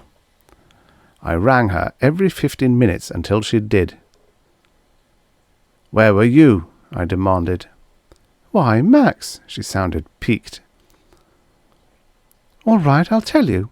I was up at Wallace Starr's apartment." "But he's here." "I know. I waited until he left. Then I went up to the loft. I told the janitor I worked for Mr. Starr, and he let me in. I went over the place with a fine-tooth comb. Max, there's simply nothing there to get excited about. He's quite neat for a bachelor. Everything very prosaic and natural, except for that big amateur radio of his." "Amateur radio?" "You know, amateur sending and receiving. Mr. Starr is a ham." "Ham?" I swallowed hard. "Alice, you're right. I'm going off my rocker." "Just overwork," she protested soothingly. "You take your science fiction too seriously. What you need is a nice vacation, away from the office and everything that even smells like work." "I'll do it," I said meekly. Right then a thought hit me. It had been simmering in my mind for a long time. Now it exploded into words. "Alice, let's make it a honeymoon." She gasped. "Max, are you sure you're well enough?" "Am I? You're just what the doctor ordered to put me back on my rollers. Will you marry me, Alice? Please?" "Yes, Max, whenever you say." We told nobody where we were going for our 2 weeks' honeymoon, least of all Starr. He grumbled for a while, then kicked through with a nice fat cheque for a wedding present, along with a bottle of good champagne. We hopped in a rented jalopy and headed north along the river. There was a pale round moon overhead, and as we got out of the city and night came on, it brightened and made a glowing path on the water. After a while, we left the main road and headed into the Catskills. At last, we dipped down into a deep little glen where there was a cosy 2-room cabin I'd often rented before when I had a tough writing assignment that demanded absolute solitude. There was no one within miles. We unloaded the car like a couple of kids. I'd practically bought out a delicatessen. Then Alice started fussing around the cabin, putting away my fishing tackle and hanging up some curtains and pictures she had picked up at Woolworth's. I kept on pinching myself to believe she had really married me and marvelling how every little thing she did suited me perfectly. "Hungry, darling?" "You said it." I made a tentative bite at her ear, grinning, but she eluded me teasingly. I uncorked the champagne, managed to spill my first glass, then decided I was too hungry to bother with it now. We ate cold chicken and all kinds of fixings. Outside the night lay deep and warm. The moon shimmered on the evergreens. I got up from my chair and went to Alice. Now she wanted that kiss. She put up her lips. I kissed her. The world rocked. A buzzing noise sounded behind me. It made my blood crawl because it was familiar. I jumped back from Alice just in time. "No," I moaned. "No, Alice." But it happened. I imagine that I am the only man who ever kissed his bride on their wedding night, then watched her turn into a monstrous bug before his eyes. Outside, the owl hooted. Max Field tossed aside his notebook and pounded his knee with his fist. God, to have seen that happen! to sweet little Alice. His dream girl. But naturally, she had been too perfect, actually. She was designed for him, perhaps only a clever illusion clothed in flesh by his own imagination. At any rate, she was a reason for him filling out all those forms, to discover just what he liked in every department, to give them a pattern for Alice. They were cute, even to the point of having Star pretend to dislike her. When Star pretended to poke carefully into her background, that was enough to prevent Max from doing just that. Because actually she had no background. It was phony. That phone call he had made to Corky, the girl who answered, that could have been Alice, using a heavy Brooklyn accent to cover her voice. She had been so convincing he hadn't bothered to check back later. Now the two of them were in the kitchen planning his death.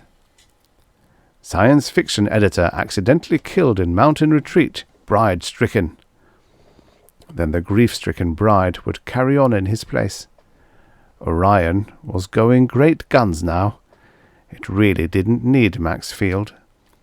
And without him, their propaganda machine could move forward all the faster.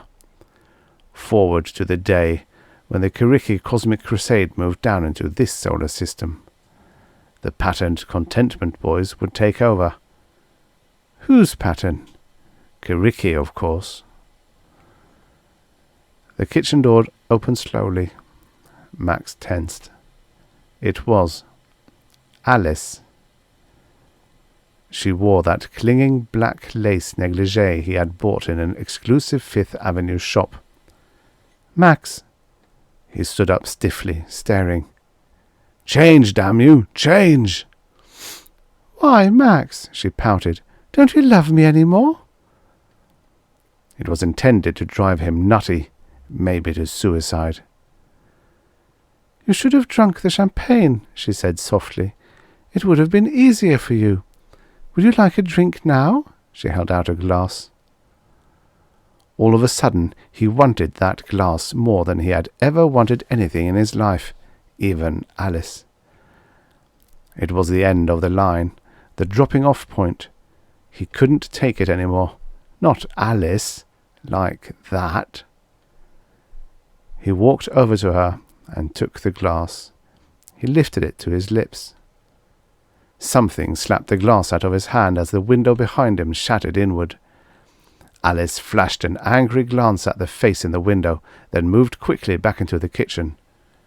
Rick! Max's bewilderment changed to sudden hope. Hurry, Planter cried. Get through this window. Max dove through while the writer yanked him by the elbows.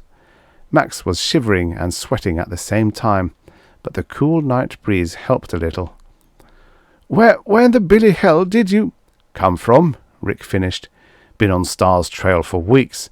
Had this thing figured out for some time, even before you tipped me off on the phone that day. I followed Star here, been watching and waiting.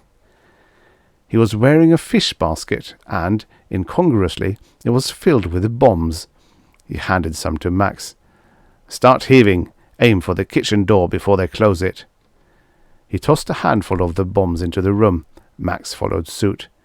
Inside, the bombs broke, letting out a pungent gas. What is it? Insecticide, Rick grinned. More potent than DDT. Those outlines Star made out furnished the clues. It should do it. Won't they get out the kitchen door? I sealed it up proper. It and the window. The door between the rooms slammed shut, but not before 6 bombs had got through. Rick slammed the shutters too. They waited. If it doesn't kill them, it'll put them to sleep for hours. Basically, from Star's dossier on the Kiriki, they have all the vulnerable points of our grasshoppers, and fire will destroy them utterly. I'm afraid we can't take chances, so this cabin will have to go. Match? They watched it burn down to the last slab of stilted-up planking. Max stared down at the 2 small charred remainders of the Kiriki advance guard and shuddered. On the road back to New York, Max said, "Do you think they'll try it again?" "The Kiriki? Not for a while. Like you said, they dislike war. They like it the easy way." "Propaganda. Invasion of minds. Well, two can play at that. We'll keep Orion going, only we'll print the real story. We'll make men detest and despise the Kiriki so that any feelers they send down will send them hopping to the furthest end of space. Maybe we can get somebody started on that telepathic wave interrupter of yours too. So if they do land, we can cut them off from each other. We'll work on this reverse propaganda hard." Max jerked his eyes back on the road and put his foot on the gas hard. Sure he would work to save his sanity too. It wasn't going to be easy to forget a lost dream, a dream that had lived and breathed and promised a lifetime of patterned contentment. It would take a lot of mental welding to hold back the horrors of that kiss. But he would try. The End. Subscribe for your daily stories of futures past. And now, for the next story. The Silent Invaders by Robert Silverberg, writing as Calvin M. Knox. Originally published in Infinity, October 1958. Narrated by Tom Trussel. Chapter 1. The starship Lucky Lady thundered out of overdrive 500,000 miles from Earth and began the long, steady iron drive glide at Earth norm grav toward the orbiting depot. In his second-class cabin aboard the starship, the man whose papers said he was Major Abner Harris of the Interstellar Development Corps stared at his face in the mirror. He wanted to make sure for the 100th time that there was no sign of where his tendrils once had been. He smiled, and the even-featured, undistinguished face they had put on him drew back, lips rising in the corners, cheeks tightening, neat white teeth momentarily on display. Major Harris scowled, and the face darkened. It behaved well. The synthetic white skin acted as if it were his own. The surgeons back on Daru had done a superb job on him. They had removed the fleshy 4-inch-long tendrils that sprouted at Darui's temples. They had covered his deep golden skin with an overlay of convincingly Terran white, and grafted it so skillfully that by now it had become his real skin. Contact lenses turned his eyes from red to blue-grey. Hormone treatments had caused hair to sprout on head and body where none had been before. They had not meddled with his internal plumbing, and there he remained alien, with the Darui digestive organ where a Terran had so many incredible feet of intestine, where the double heart and the sturdy liver just back of his 3 lungs. Inside, he was alien. Behind the walls of his skull, he was Ar-Kilom of the city of Helaj, a Darui of the highest caste, a servant of the spirit. Externally, though, he was Major Abner Harris. He knew Major Harris's biography in great detail. Born 2520 in Cincinnati, Ohio, United States, Earth. Age now 42, with a good 100 years of his lifespan left. Attended Western Reserve University, studying galactography. Graduated 43. Entered the Interstellar Redevelopment Corps 46. Commissioned 50, now a major. Missions to Altair 7, Sirius 9, Procyon 2, Alpharats 4. Unmarried. Parents killed in highway jet crash in 44. No known relatives. Height 5 feet 10. Weight 220. Color fair. Retinal index 0.03. Major Harris was visiting Earth on vacation. He was to spend 8 months on Earth before reassignment to his next planetary post. 8 months, thought the one who called himself Major Harris, would be ample time for Major Harris to lose himself in the billions of Earth and carry out the purposes for which he had been sent here. The lucky lady was on the last lap of her journey. Harris had boarded her on Alpheratz 4 after having been shipped there from Daru by private warp ship. For the past 3 weeks, while the giant vessel had slipped through the sleek grey tunnel in the continuum that was its overdrive channel, Harris had been learning to walk at Earth norm gravity. Daru was a large world, radius 11,000 miles, and though its density was not as great as Earth's, still the gravitational attraction was half again as intense. Daru's gravity was 1.5 Earth norm, or as Harris had thought of it in the days when his mind centered not on Earth but on Daru, Earth's gravity was 0.67 Daru norm. Either way, it meant that his muscles would be functioning in a field 2/3 as strong as the one they had developed in. He could use the excuse that he had spent most of his time on heavy planets, and that would explain away some of his awkwardness. But not all. A native Earther, no matter how long he stays on a heavy world, still knows how to cope with Earth norm gravity. Harris had to learn that. He did learn it, painstakingly, during the 3 weeks of overdrive travel toward the system of Sol. Now the journey was almost complete. All that remained was a transfer from the starship to an Earth shuttle, and then he could begin life as an Earthman. Earth hung outside the main viewpoint, 20 feet from Harris's cabin. He stared at it. A great green ball of a world, with 2 huge continents here, another landmass there, a giant moon moving in slow procession around it, keeping one pockmarked face eternally staring inward, the other glaring at outer space like a single beady bright eye. The sight made Harris homesick. Daru was nothing like this. Daru, from space, seemed to be a giant red fruit, covered over by the crimson mist that was the upper layer of its atmosphere. Beneath that could be discerned the great blue seas and the 2 hemisphere-large continents of Dara and Daru. And the moons, Harris thought nostalgically. 7 glistening, blank faces like coins in the sky, each at its own angle to the ecliptic, each taking its place in the sky nightly like a gem moved by clockwork.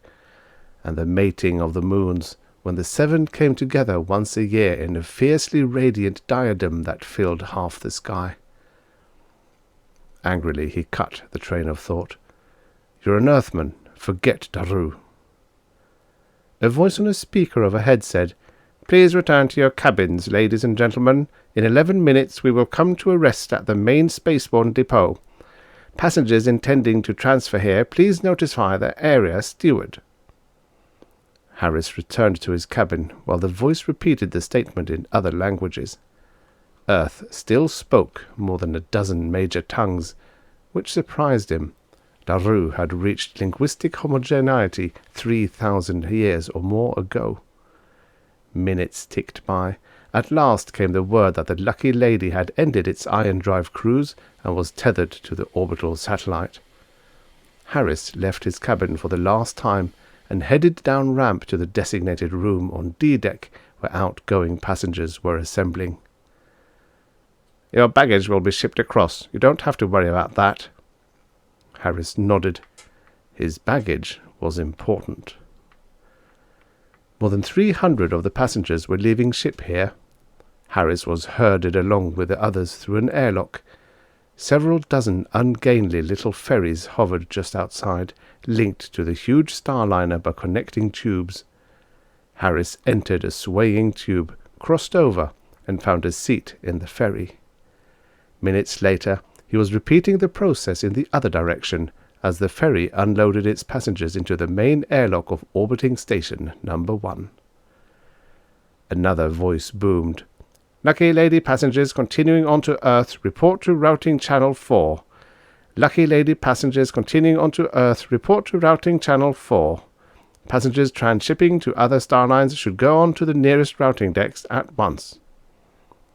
At routing channel 4, Harris was called upon to produce his papers. He handed over the little fabricoid portfolio. A spaceport official riffled sleepily through it and handed it back without a word. As he boarded the Earth Orbiter shuttle, an attractive stewardess handed him a multigraphed sheet of paper which contained information of a sort a tourist was likely to want to know. Harris scanned it quickly. The orbiting station is located 80,000 miles from Earth. It is locked in a 24-hour orbit that keeps it hovering approximately above Quito, Ecuador, South America. During a year, the orbiting station serves an average of 8,500,000 travelers. He finished reading the sheet and put it down. He eyed his fellow passengers in the earthbound shuttle. There were about 50 of them. For all he knew, 5 were disguised Darui like himself, or they might be enemies, Medlins, likewise in disguise. Perhaps he was surrounded by agents of Earth's own intelligence corps who had already penetrated his disguise. Trouble lay on every hand. Inwardly, Major Harris felt calm, though there was the faint twinge of homesickness for Daru that he knew he would never be entirely able to erase. The shuttle banked into a steep deceleration curve. Artificial grav aboard the ship remained constant, of course. Earth drew near. Landing came. The shuttle hung over the skin of the landing field for 30 seconds, then dropped. A gantry crane shuffled out to support the ship, and buttressed legs sprang from the sides of the hull. A steward's voice said, "Passengers will please assemble at the airlock in single file." They assembled. A green omnibus waited outside on the field, and the 50 of them filed in. Harris found a seat by the window and stared out across the broad field. A yellow sun was in the blue sky. The air was cold. He shivered involuntarily and drew his cloak around him for warmth. "Cold?" asked the man who shared his seat with him. "A bit." "That's odd. Nice balmy spring day like this, you'd think everybody would be enjoying the weather." Harris grinned. "I've been on some pretty hot worlds the last 10 years, anything under 90 degrees, and I start shivering now." The other chuckled and said, "Must be near 80 in the shade today." "I'll be accustomed to it again before long," Harris said. "Once an Earthman, always an Earthman." He made a mental note to carry out a trifling adjustment on his body thermostat. His skin was lined with sub-miniaturized heating and refrigerating units, just one of the useful modifications the surgeons had given him. Daru's mean temperature was 120 degrees on the scale used by the Earthers. When it dropped to 80, Darui cursed the cold. It was 80 now, and he was uncomfortably cold. He would have to stay that way for most of the day, at least until in a moment of privacy he could make the necessary adjustments. Around him, the others seemed to be perspiring and feeling discomfort because of the heat. The bus filled finally, and spurted across the field to a high domed building of gleaming steel and green plastic. The driver said, "First stop is customs. Have your papers ready." Inside, Harris found his baggage already waiting for him at a counter labelled Ham Hat. There were 2 suitcases, both of them with topological secret compartments. He surrendered his passport, and when told to do so, pressed his thumb to the opener plate. The suitcases sprang open. The customs man poked through them perfunctorily, nodded, said, "Anything to declare?" "Nothing." "Okay, close them up." Harris locked the suitcases again, and the customs official briefly touched a tracer stamp to them. It left no visible imprint, but the photonic scanners at every door would be watching for the radiations, and no one with an unstamp could get through the electronic barriers. "Next stop is immigration, Major." At immigration, they studied his passport briefly, noted that he was a government employee, and passed him along to health. Here he felt a moment of alarm. About 1 out of every 50 incoming passengers from a starship was detained for a comprehensive medical exam, and if the finger fell upon him, the game was up right here. 10 seconds in front of a fluoroscope would tell them that nobody with that kind of skeleton structure had ever been born in Cincinnati, Ohio. He got through with nothing more than a rudimentary check-up. At the last desk, his passport was stamped with a re-entry visa, and the clerk said, "You haven't been on Earth for a long time, eh, Major?"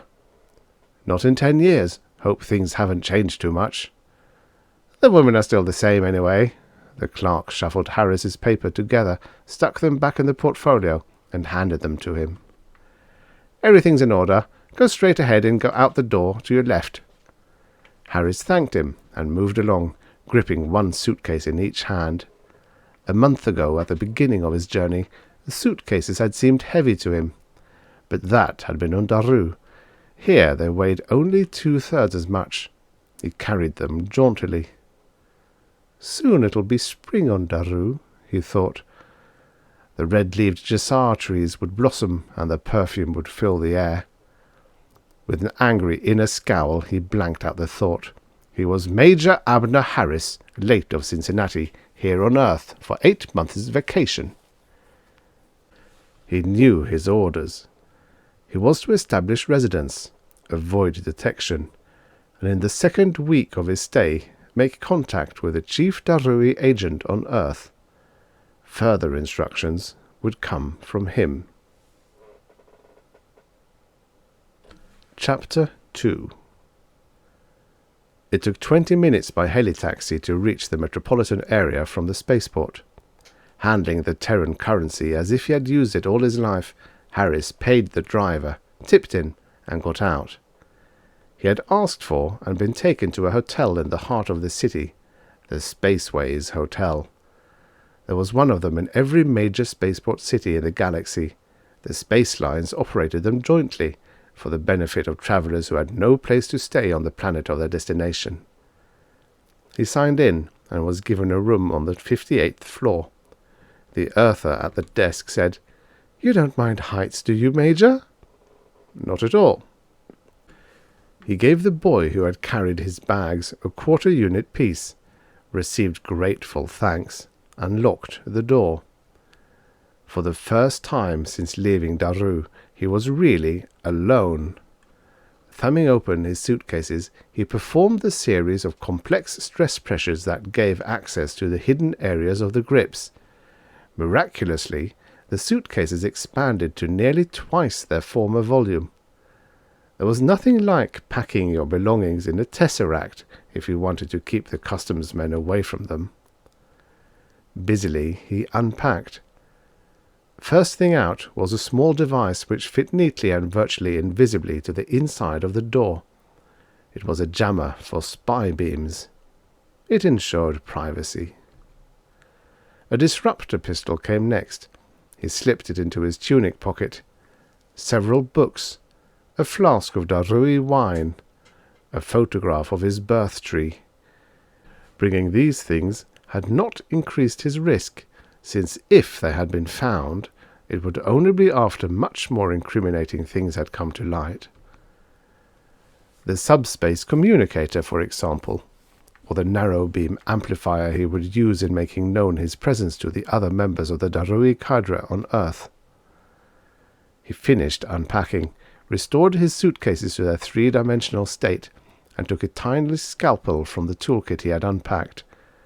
Quickly stripping off his trousers, he laid bare the desensitized area and the fleshy part of his thigh, stared for a moment at the network of fine silver threads underlying the flesh, and with 3 careful twists of the scalpel's edge, altered the thermostatic control in his body. He shivered a moment. Then, gradually, he began to feel warm. Closing the wound, he applied new plast.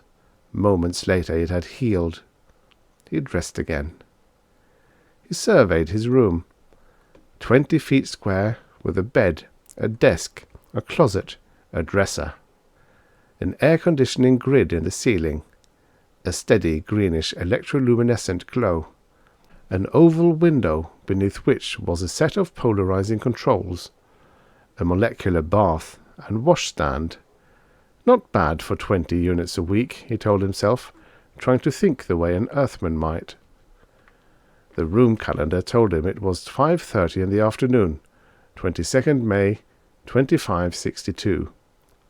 He was not supposed to make contact with Central for 10 days or more. He computed that would mean the first week of June. Until then, he was simply to act the part of a Terran on vacation. The surgeons had made certain minor alterations in his metabolism to give him a taste for Terran food and drink, and to make it possible for him to digest the carbohydrates of which Terrans were so fond. They had prepared him well for playing the part of Major Abner Harris, and he had been equipped with 50,000 units of Terran money, enough to last him quite a while.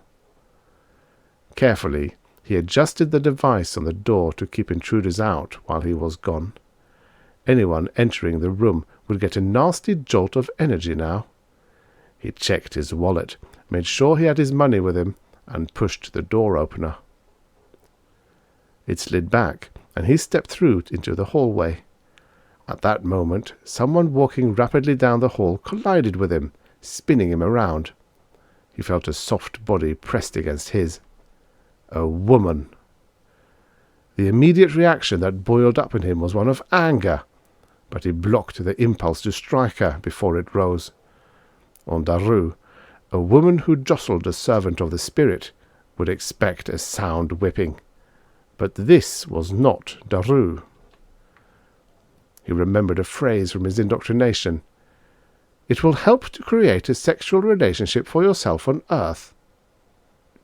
The surgeons had changed his metabolism in that respect too, making him able to feel sexual desires for Terran females.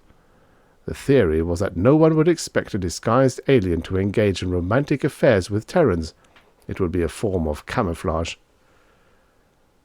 "Excuse me," Harris and the female Terran said simultaneously. His training reminded him that simultaneous outbursts were cause for laughter on Earth. He laughed. So did she. Then she said, "I guess I didn't see you. I was hurrying along the corridor and I wasn't looking." "The fault was mine," Harris insisted. "Terran males are obstinately chivalrous," he had been told. "I opened my door and just charged out blind. I'm sorry." She was tall, nearly his height, with soft, lustrous yellow hair and clear pink skin. She wore a black body-tight sheath that left her shoulders and the upper hemispheres of her breasts uncovered. Harris found her attractive. Wonderingly, he thought, "Now I know they've changed me. She has hair on her scalp and enormous bulging breasts, and yet I feel desire for her." She said, "It's my fault, and it's your fault. That's the way most collisions are caused. Let's not argue about that. My name is Beth Baldwin." "Major Abner Harris." "Major?" "Interstellar Development Corps." "Oh," she said, "just arrived on Earth?" He nodded. "I'm on vacation. My last hop was Alpheratz 4. He smiled and said, "It's silly to stand out here in the hall discussing things. I was on my way down below to get something to eat. How about joining me?" She looked doubtful for a moment, but only for a moment. She brightened. I'm game." They took the grav shaft down and ate in the third-level restaurant, an automated affair with individual conveyor belts bringing food to each table. Part of his hypnotic training had been intended to see him through situations such as this, and so he ordered a dinner for two, complete with wine, without a hitch. She did not seem shy. She told him that she was employed on Rigel 12 and had come to Earth on a business trip. She had arrived only the day before. She was 29, unmarried, a native-born Earther like himself, who had been living in the Rigel system the past 4 years. "And now tell me about you," she said, reaching for the wine decanter. "There isn't much to tell. I'm a fairly stodgy career man in the IDC, age 42, and this is the first day I've spent on Earth in 10 years. It must feel strange. It does. How long is your vacation? He shrugged. 6 to 8 months. I can have more if I really want it. When do you go back to Rigel? She smiled strangely at him. I may not go back at all. Depends on whether I can find what I'm looking for on Earth. And what are you looking for? She grinned. My business, she said. Sorry. Never mind the apologies. Let's have some more wine. After Harris had settled up the not inconsiderable matter of the bill, they left the hotel and went outside to stroll. The streets were crowded. A clock atop a distant building told Harris that the time was shortly after 7. He felt warm now that he had adjusted his temperature controls, and the unfamiliar foods and wines in his stomach gave him an oddly queasy feeling, though he had enjoyed the meal. The girl slipped her hand through his looped arm and squeezed the inside of his elbow. Harris grinned. He said, I was afraid it was going to be an awfully lonely vacation. Me too. You can be tremendously alone on a planet that has 20 billion people on it. They walked on. In the middle of the street, a troupe of acrobats was performing, using null-grav devices to add to their abilities.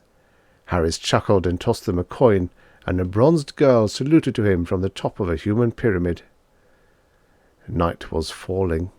Harris considered the incongruity of walking arm in arm with an Earth girl, with his belly full of Earth foods, and enjoying it. Daru seemed impossibly distant now. It lay 1,100 light-years from Earth.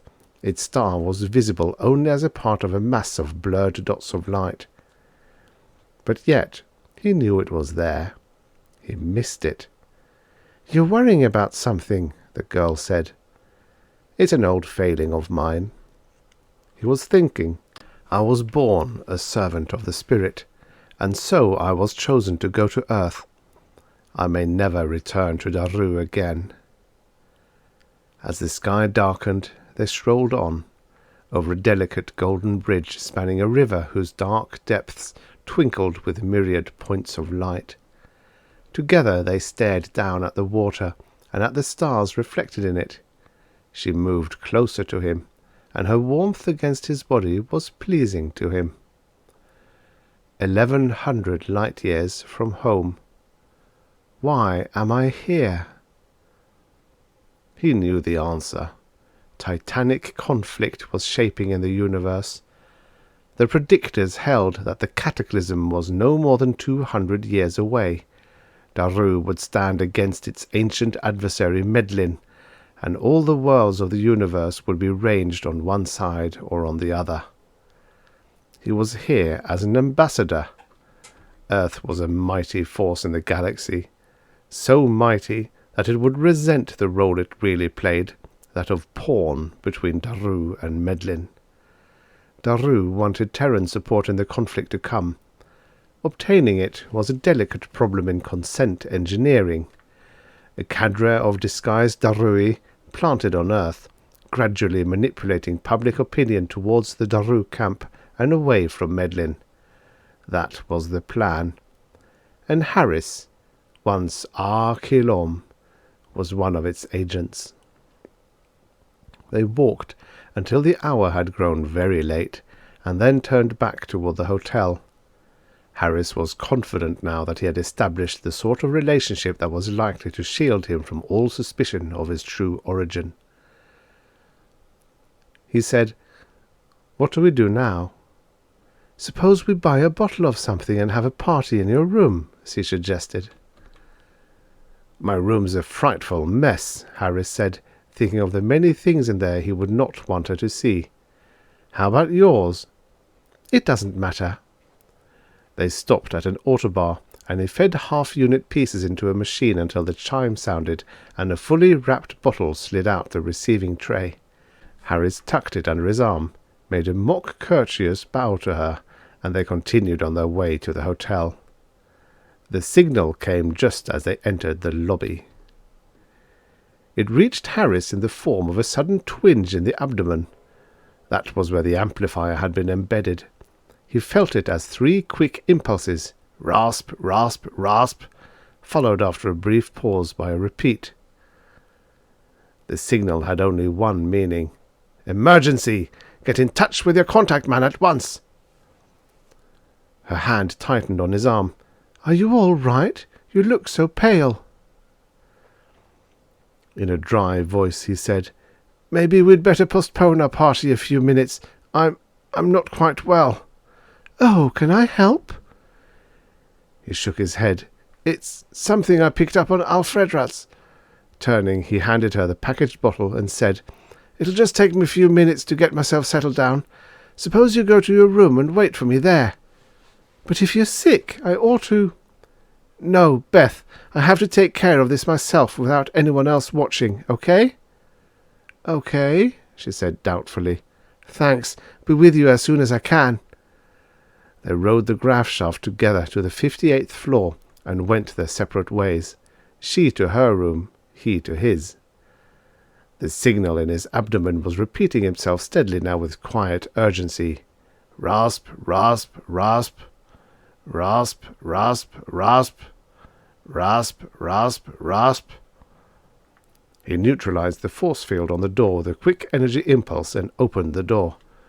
Stepping inside quickly, he activated the spy beam jammer again. Beads of sweat were starting to form on his skin. Rasp, rasp, rasp, rasp, rasp, rasp. He opened the closet, took out the tiny narrow beam amplifier he had hidden there, and tuned it to the frequency of the emergency signal. Immediately, the rasping stopped as the narrow beam amplifier covered the wavelength. Moments passed. The amplifier picked up a voice speaking in the code devised for use by Darui agents alone. "Identify yourself." Harris identified himself according to the regular procedure. He went on to say, "I arrived on Earth today. My instructions were not to report to you for about 2 weeks." "I know that. There's an emergency situation." "What kind of emergency?" "There are meddling agents on Earth. Normal procedures will have to be altered. Meet me at once." He gave an address. Harris memorized it and repeated it. The contact was broken. "Meet me at once." The orders had to be interpreted literally. At once meant right now, not tomorrow afternoon. His tryst with the yellow-haired Earth Gull would just have to wait. He picked up the house phone and asked for her room. A moment later he heard her voice. "Hello?" "Beth, this is Abner Harris." "How are you? Everything under control? I'm waiting for you." Hesitantly he said, "I'm fine now, but, Beth, I don't know how to say this. Will you believe me when I say that a friend of mine just phoned and wants me to meet him right away downtown?" "Now? But it's after 11. "I know. He's a strange sort." "I thought you didn't have any friends on Earth, Major Harris. You said you were lonely." "He's not really a friend. He's a business associate from IDC. Well, I'm not accustomed to having men stand me up, but I don't have any choice, do I?" "Good girl. Make it a date for breakfast in the morning instead." "Lousy substitute, but it'll have to do. See you at 9. Chapter 3. The rendezvous point the other operative had named was a street corner in another quarter of the city. Harris hired a heli-taxi to take him there. It was a nightclub district, all bright lights and brassy music. A figure leaned against the lamp-post on the southeast corner of the street. Harris crossed to him. In the brightness of the street lamp he saw the man's face, lean, lantern-jawed, solemn. Harris said, "Pardon me, friend, do you know where I can buy a mask for the carnival?" It was a recognition query. The other answered in a deep, harsh voice, "Masks are expensive. Stay home." He thrust out his hand. Harris took it, gripping the wrist in the Darui way, and grinned. 1,100 light years from home, and he beheld a fellow servant of the spirit. "I'm Major Abner Harris." "Hello, I'm John Carver. There's a table waiting for us inside." Inside turned out to be the 9 Planets Club across the street. The atmosphere inside was steamy and smoke-clouded. Bubbles of light drifted around the ceiling. A row of long-limbed nudes pranced gaily to the accompaniment of the noise that passed for music on Terra. The surgeons, Harris thought, had never managed to instill a liking for Terran music in him. Carver said quietly, "Have you had any trouble since you arrived?" "No. Should I expect any?" The lean man shrugged. "There are 100 meddling agents on Earth right now. Yesterday we discovered a cache of secret meddling documents. We have the names of the 100 and their photographs. We also know they plan to wipe us out." "How many Darui are on Earth?" "You are the 10th to arrive." Harris's eyes widened. 100 Medlins against 10 Darui. "Stiff odds," he said. Carver nodded. "But we know their identities. We can strike first. Unless we eliminate them, we will not be able to proceed with our work here." The music reached an ear-splitting crescendo. Moodily, Harris stared at the nude chorus line as it gyrated. He sensed some glandular disturbance at the sight, and frowned. By Darui standards, the girls were obscenely ugly. But this was not Daru. He said, "How do we go about eliminating them?" "You have weapons. I'll supply you with the necessary information. If you can get 10 of them before they get you, you'll be all right." He drew forth a billfold and extracted a snapshot from it. "Here's your first one now. Kill her and report back to me. You can find her at the Spaceways Hotel." Harris felt a jolt. "I'm staying at that hotel." "Indeed? Here, look at the picture." Harris took a photo from the other. It was a tridim in full colour. It showed a blonde girl wearing a low-cut black sheath. Controlling his voice, he said, "This girl's too pretty to be a meddling agent." "That's why she's so deadly," Carver said. "Kill her first. She goes under the name of Beth Baldwin." Harris stared at the photo a long while. Then he nodded. "Okay, I'll get in touch with you again when the job's done." It was nearly 2 in the morning when he returned to the hotel. He had spent nearly an hour with the man who called himself John Carver. He felt tired, confused, faced with decisions that frightened him. Beth Baldwin, a meddling spy? How improbable that seemed. But yet Carver had had her photo. It was his job to kill her now. He was a servant of the spirit. He could not betray his trust. "First, I'll find out for certain, though." He took the graveshaft to the 58th floor, but instead of going to his room, he turned left and headed toward the room whose number she had given him, 5820. He paused a moment, then nudged the door signal. There was no immediate response, so he nudged it again. This time he heard the sound of a door scanner humming just above him, telling him that she was awake and just within the door. He said, "It's me, Abner. I have to see you, Beth." "Hold on," came the sleepy reply from inside. "Let me get something on." A moment passed, and then the door slid open. Beth smiled at him.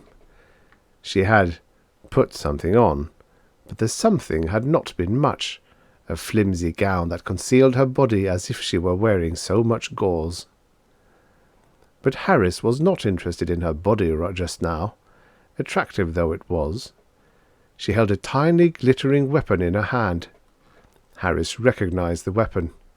It was the Medlin version of the disruptor pistol. "Come on in, Abner." Numbly he stepped forward, and the door shut behind him. Beth gestured with the disruptor. "Sit down over there." "How come the gun, Beth?" "You know that answer without my having to tell it to you. Now that you've seen Carver, you know who I am." He nodded. A Medlin agent. It was hard to believe. He stared at the girl who stood 10 feet from him, a disruptor trained at his skull.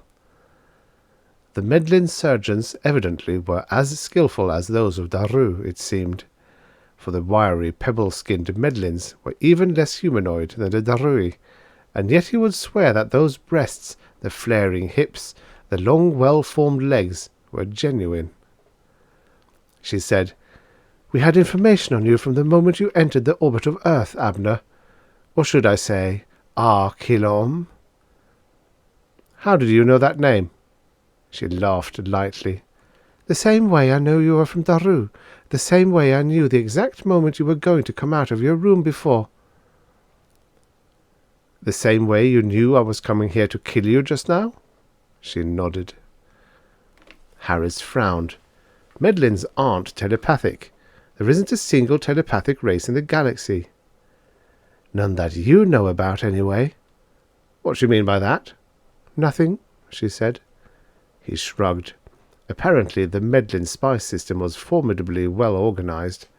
This nonsense about telepathy was merely to cloud the trail.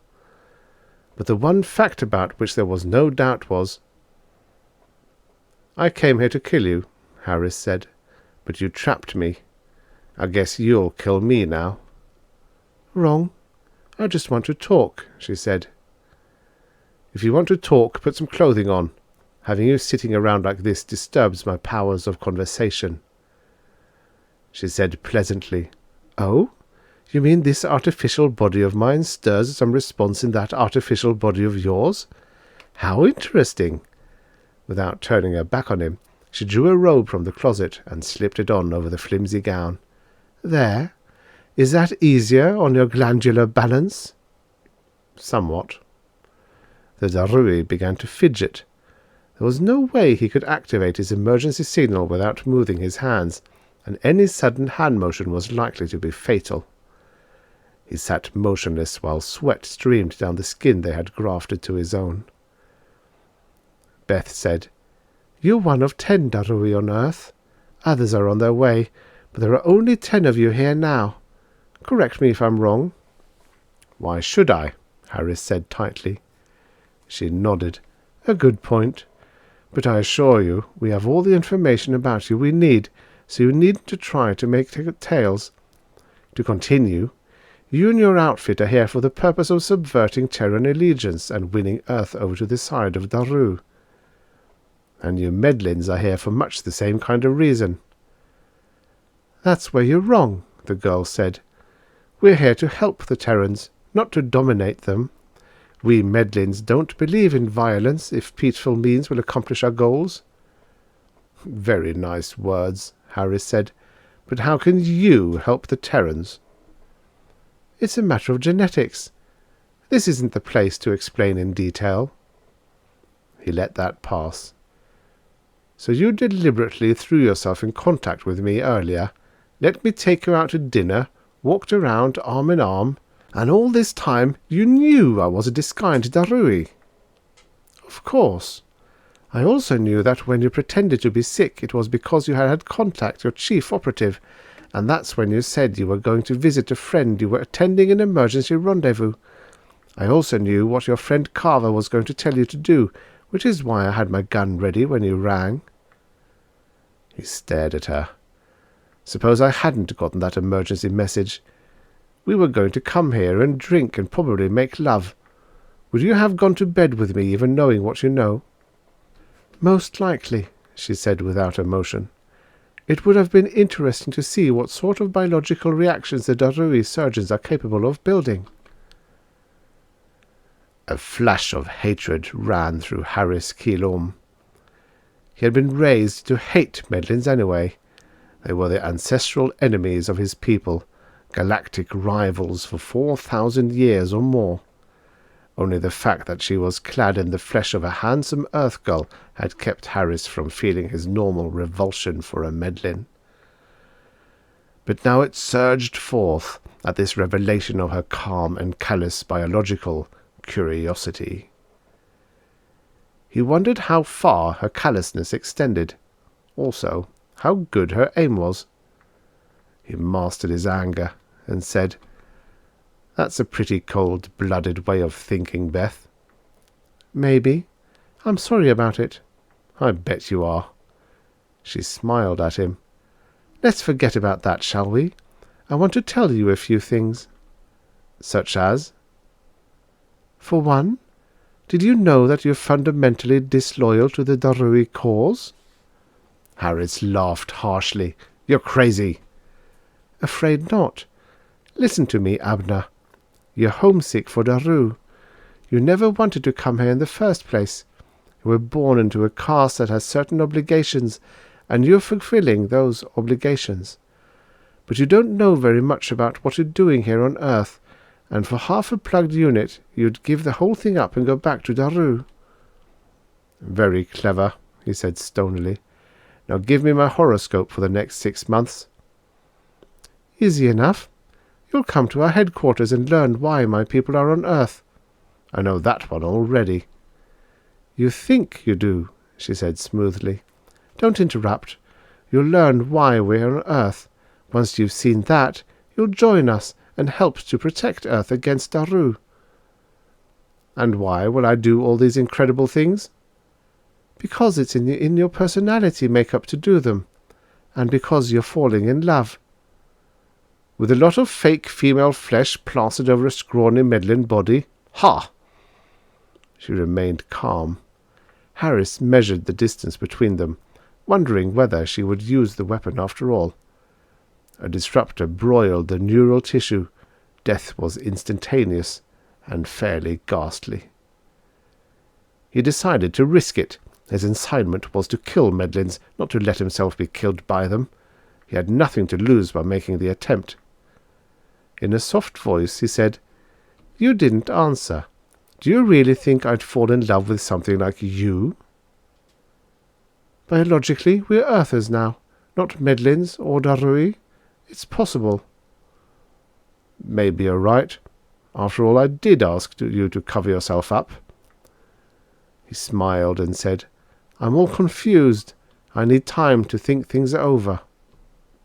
"Of course, you—" He sprang from the chair and covered the 10 feet between them in 2 big bounds, stretching out one hand to grab the hand that held the disruptor. He deflected the weapon toward the ceiling. She did not fire. He closed on her wrist and forced her to drop the tiny pistol. Pressed against her, he stared into eyes blazing with anger. The anger melted suddenly into passion. He stepped back, reaching for his own gun, not willing to have such close contact with her. She was too dangerous. Better to kill her right now, he thought. She's just a Medlin, a deadly one. He started to draw the weapon from his tunic. Suddenly she lifted her hand. There was a twinkle of something bright between her fingers, and then Harris recoiled, helpless, as the bolt of a stunner struck him in the face like a club against the back of his skull. She fired again. He struggled to get his gun out, but his muscles would not obey. He toppled forward, paralyzed. Chapter 4. Harris felt a teeth-chattering chill as he began to come awake. The stunner bolt had temporarily overloaded his motor neurons, and the body's escape from the frustration of paralysis was unconsciousness. Now he was waking, and the strength was ebbing slowly and painfully back into his muscles. The light of morning streamed in through a depolarized window on the left wall of the unfamiliar room in which he found himself. He felt stiff and sore all over, and realized he had spent the night— where? He groped in his pockets. His weapons were gone. They had left his wallet. He got unsteadily to his feet and surveyed the room. The window was beyond his reach. There was no sign of a door. Obviously some section of the wall folded away to admit people to the room, but the door and door jamb, wherever they were, must have been machined as smoothly as a couple of Joe blocks, because there were no sign of a break in the wall. He looked up. There was a grid in the ceiling. Air conditioning, no doubt, and probably a spy mechanism also. He stared at the grid and said, "Okay, I'm awake now. You can come work me over." There was no immediate response. Surreptitiously, Harris slipped a hand inside his waistband and squeezed a fold of flesh between his thumb and index finger. The action set in operation a minute amplifier embedded there. A distress signal, directionally modulated, was sent out to any Darui agents who might be within a 1,000-mile radius. He completed the gesture by lazily scratching his chest, stretching, yawning. He waited. Finally, a segment of the door flipped upward out of sight, and 3 figures entered. He recognized one of them, Beth. She smiled at him and said, "Good morning, Major." Harris glared sourly at her. Behind her stood 2 males, one an ordinary-looking sort of earther, the other rather special. He was about 6'6", well proportioned for his height, with a regularity of feature that seemed startlingly beautiful. Beth said, "Major Abner Harris, formerly R. Kilom of Daru. This is Paul Coburn of Medlin Intelligence, and David Rynn of Earth." "A real Earthman, not a phony like the rest of us?" Rynn smiled pleasantly and said, "I assure you I'm a homegrown product, Major Harris." His voice was like the mellow boom of a well-tuned cello. The Darui folded his arms. "Well, how nice of you to introduce us all. Now what?" "Still belligerent," he heard Beth murmur to the other Medlin, Coburn. Coburn nodded. The giant Earthman merely looked unhappy in a calm sort of way. Harris eyed them all coldly. "If you're going to torture me, why not get started with it?" "Who said anything about torture?" Beth asked. "Why else would you bring me here? Obviously you want to wring information from me. Well, go ahead. I'm ready for you." Coburn chuckled and fingered his double chins. "Don't you think we know that torture's useless on you? That if we tried any kind of forcible neural extraction of information from your mind, your memory chambers would automatically short-circuit?" Harris's jaw dropped. "How did you know?" He stopped. The Medlins evidently had a fantastically efficient spy service. The filter circuit in his brain was a highly secret development. Beth said, "Relax and listen to us. We aren't out to torture you. We know already all you can tell us." "Doubtful, but go ahead and talk." "We know how many Darui are on Earth. We know approximately where they are. We'd like you to serve as a contact man for us." "And do what?"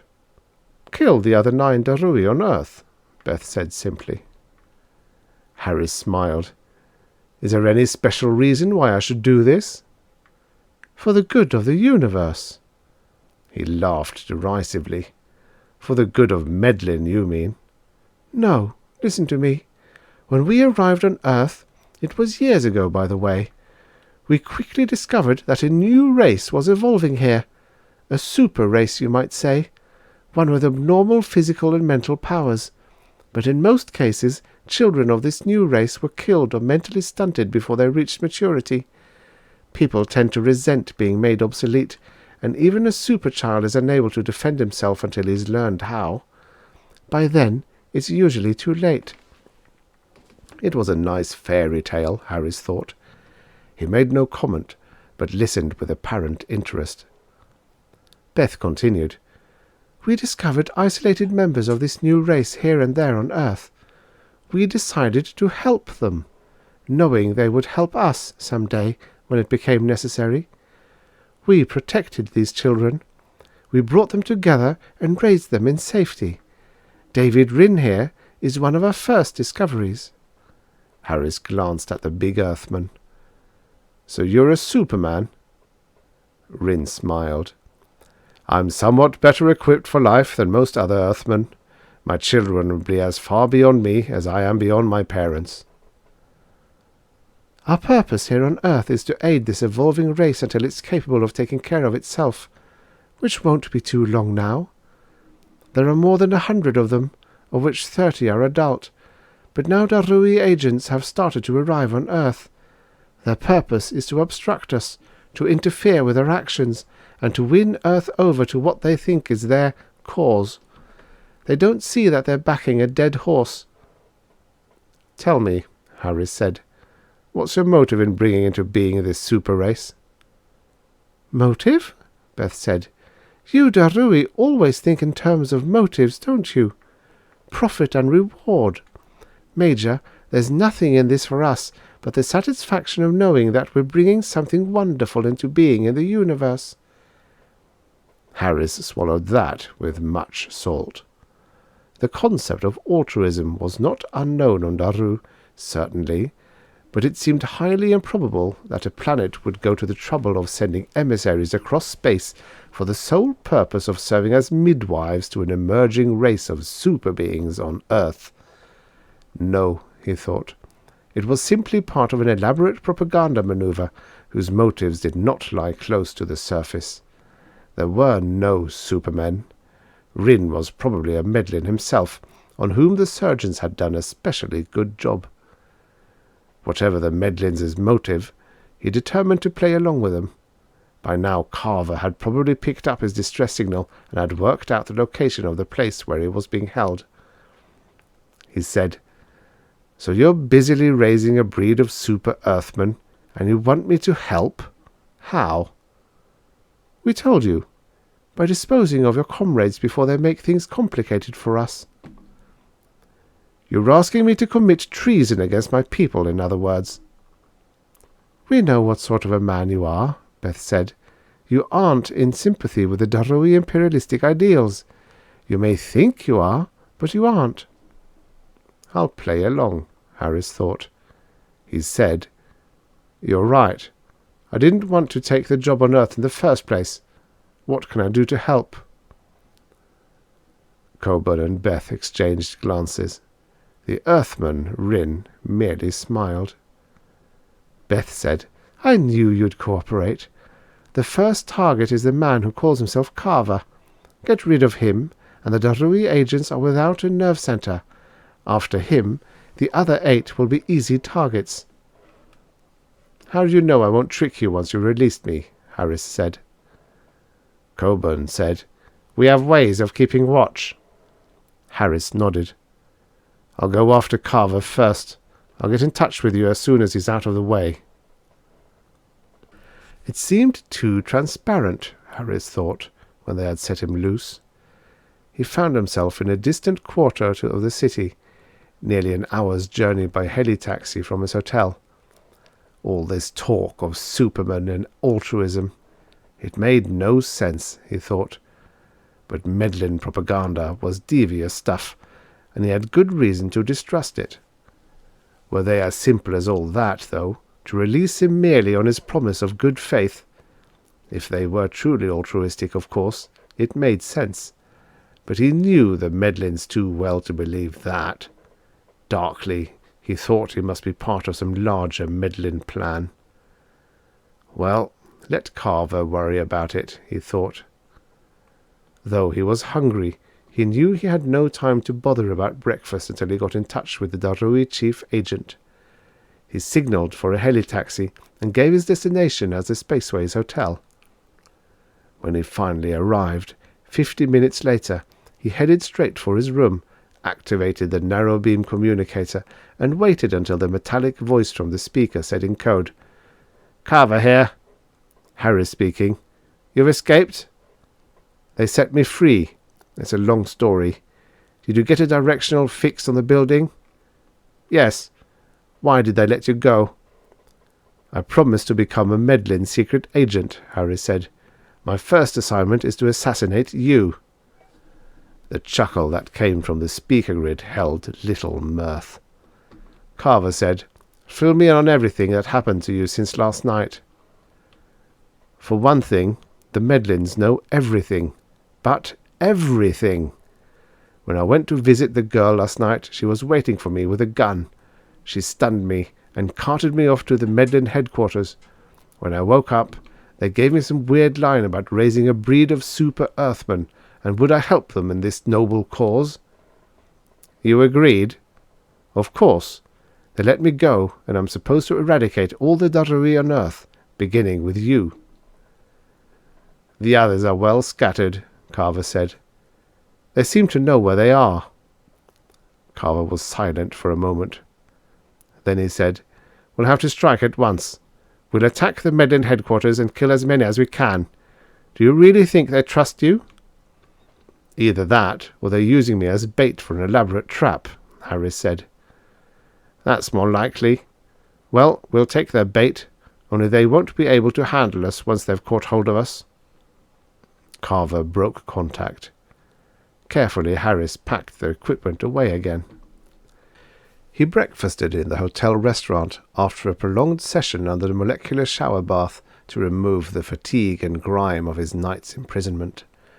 The meal was close to tasteless, but he needed the nourishment. Returning to his room, he locked himself in and threw himself wearily on the bed. He was tired and deeply troubled. Supermen, he thought. Did it make sense for the Medlins to rear a possible galactic conqueror? Earthmen were dangerous enough as it was, though the spheres of galactic influence still were divided as of old between Daru and Medlin. The Earthmen, in their bare 300 years of galactic contact, had taken giant strides toward holding a major place in the affairs of the universe. Their colonies stretched halfway across the galaxy. The Interstellar Development Corps, of which he claimed to be a member, had planted Earthmen indiscriminately on any uninhabited world of the galaxy that was not claimed by Daru or Medlin. And the Medlins, the ancient enemies of his people, the race he had been taught all his life to regard as the embodiment of evil, these were aiding Earthmen to progress to a plane of development far beyond anything either Daru or Medlin had attained. Ridiculous, he thought.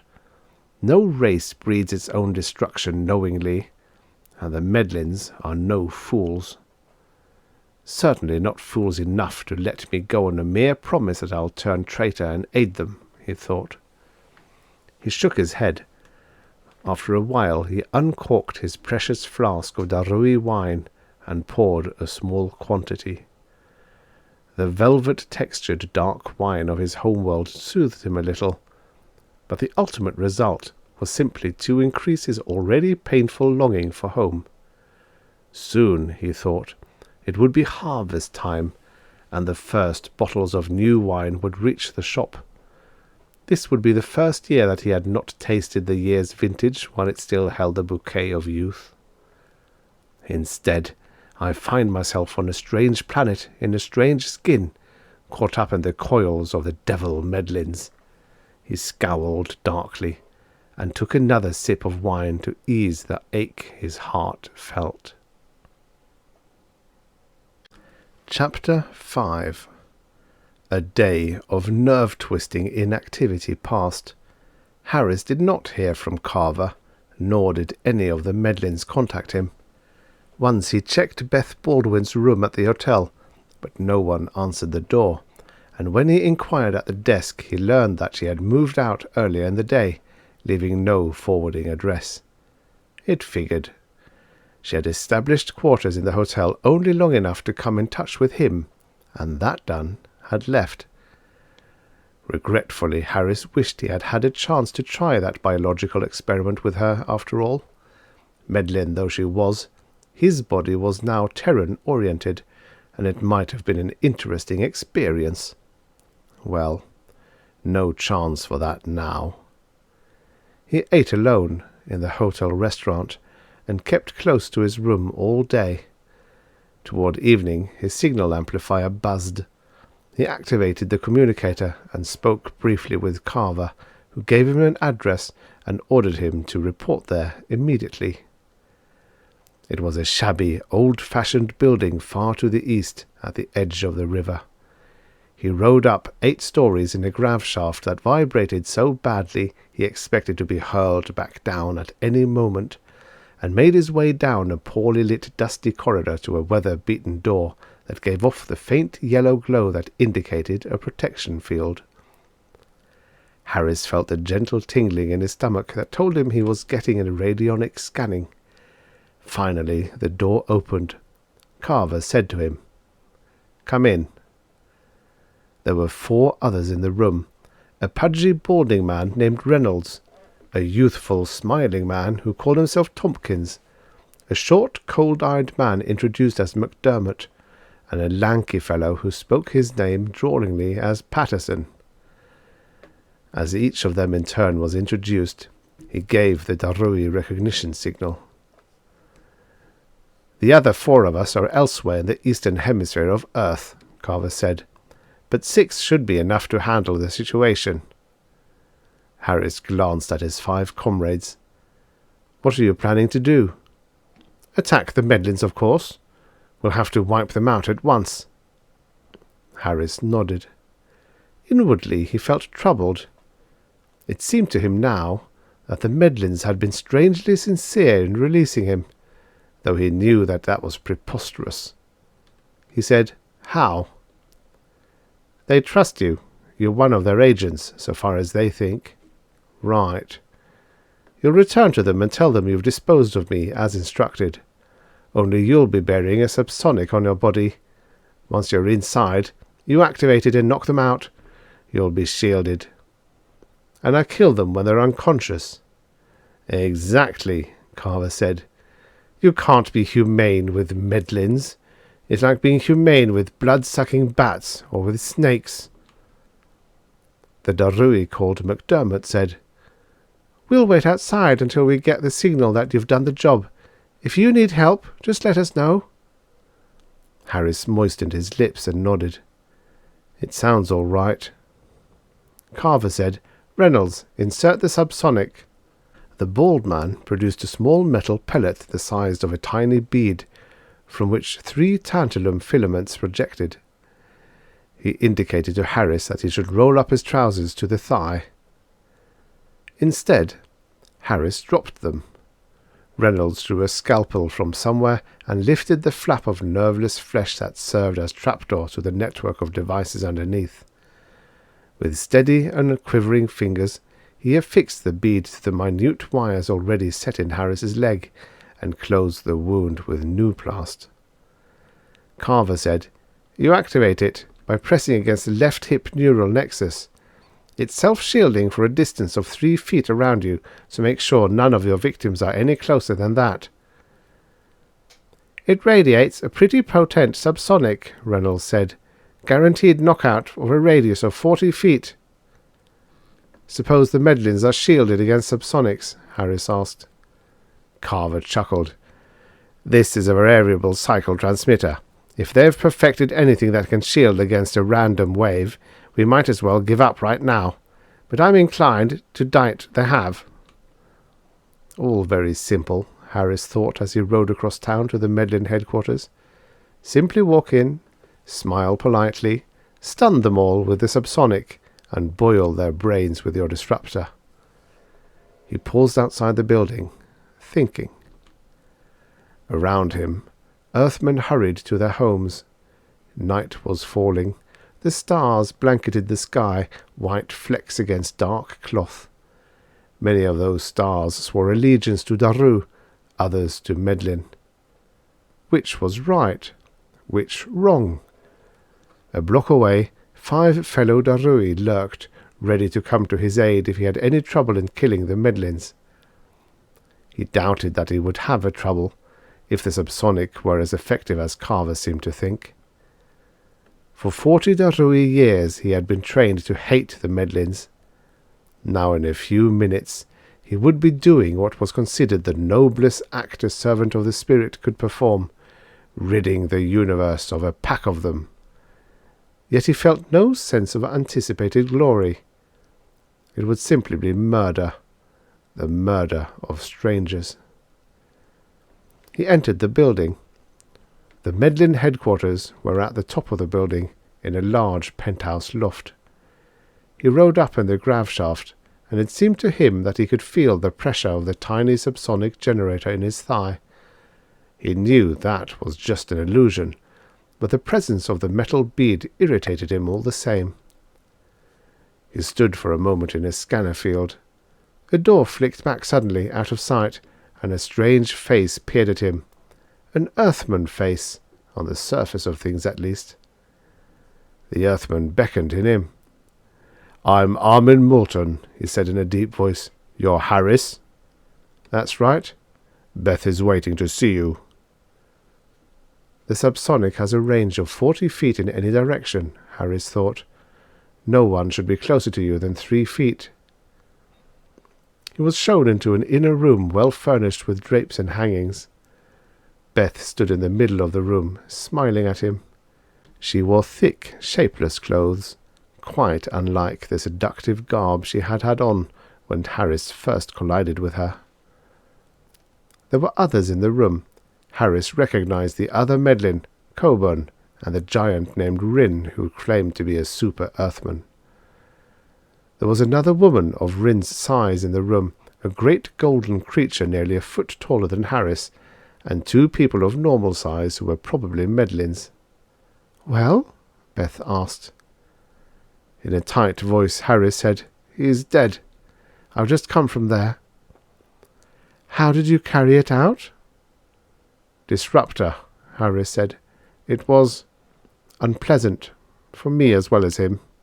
He was quivering with tension. He made no attempt to conceal it, since a man who had just killed his direct superior might be expected to show some signs of extreme tension. 8 to go, Coburn said, and 4 are in another hemisphere. "Who are these people?" Harris asked. Beth introduced them. The 2 normal-sized ones were disguised Medlins. The giant girl was Rin's wife, a superwoman.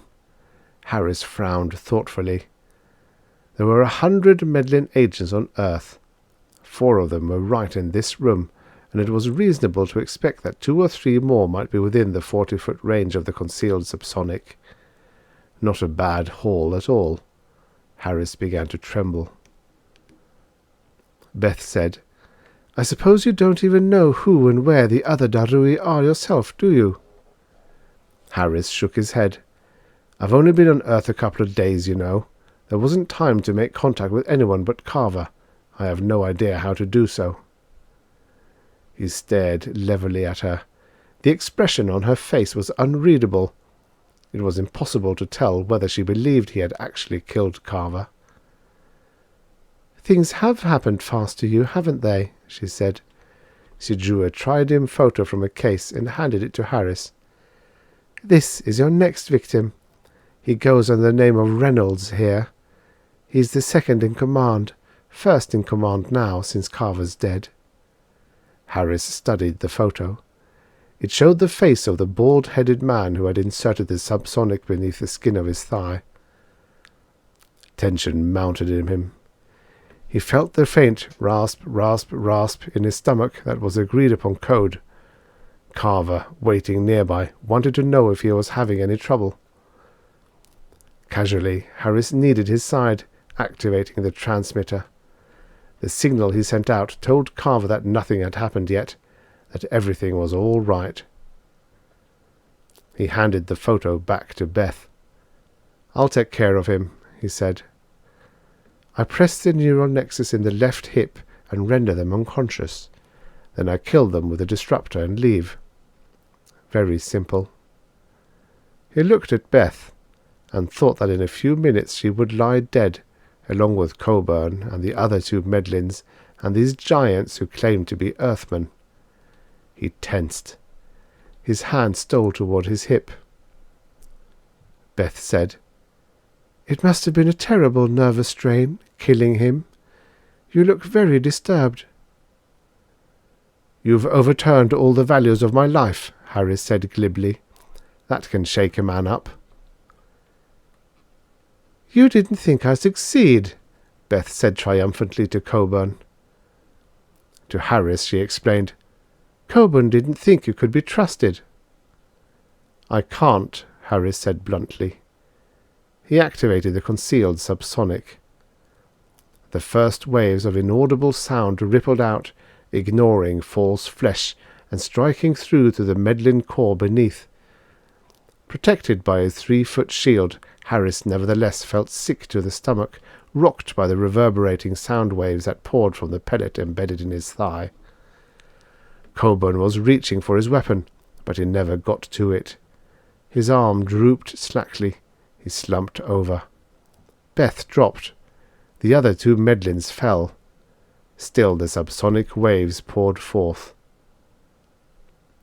To his surprise, Harris saw that the 2 giants still remained on their feet, and semi-conscious, if groggy. It must be because they're so big, he thought. It takes longer for the subsonic to knock them out. Rin was sagging now. His wife reeled under the impact of the noiseless waves and slipped to the floor, followed a moment later by her husband. The office was silent. Harris pressed his side again, signalling the all clear to the 5 Darui outside. 6 unconscious forms lay awkwardly on the floor.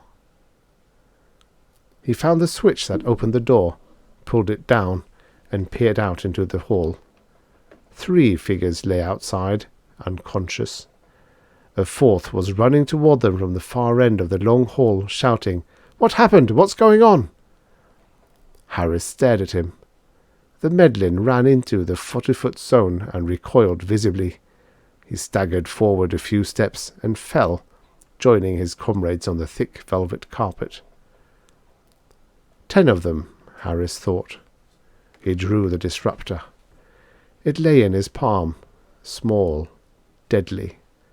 The trigger was a thin strand of metal. He needed only to flip off the guard, press the trigger back, and watch the Medlins die. But his hand was shaking. He did not fire. A silent voice said, "You could not be trusted after all. You were a traitor. But we had to let the test go at least this far for the sake of our consciences." "Who said that?" "I did." "Where are you? I don't see you." "In this room," came the reply. "Put down the gun, Harris Kilom. No, don't try to signal your friends. Just let the gun fall." As if it had been wrenched from his hand, the gun dropped from his fingers, bounced a few inches, and lay still. "Shut off the subsonic," came the quiet command. "I find it unpleasant."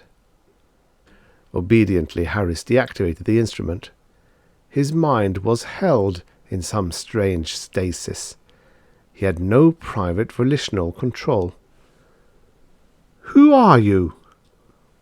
"A member of that super race whose existence you refused to accept." Harris looked at Rin and his wife. Both were unconscious. "Rin?" he said. "How can your mind function if you're unconscious?" Chapter 6.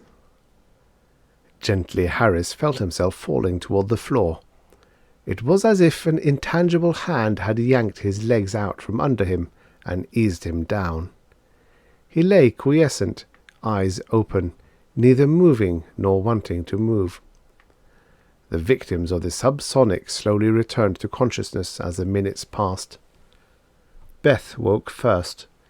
She stared at the unconscious form of Rin's wife and said, "You went to quite an extent to prove a point."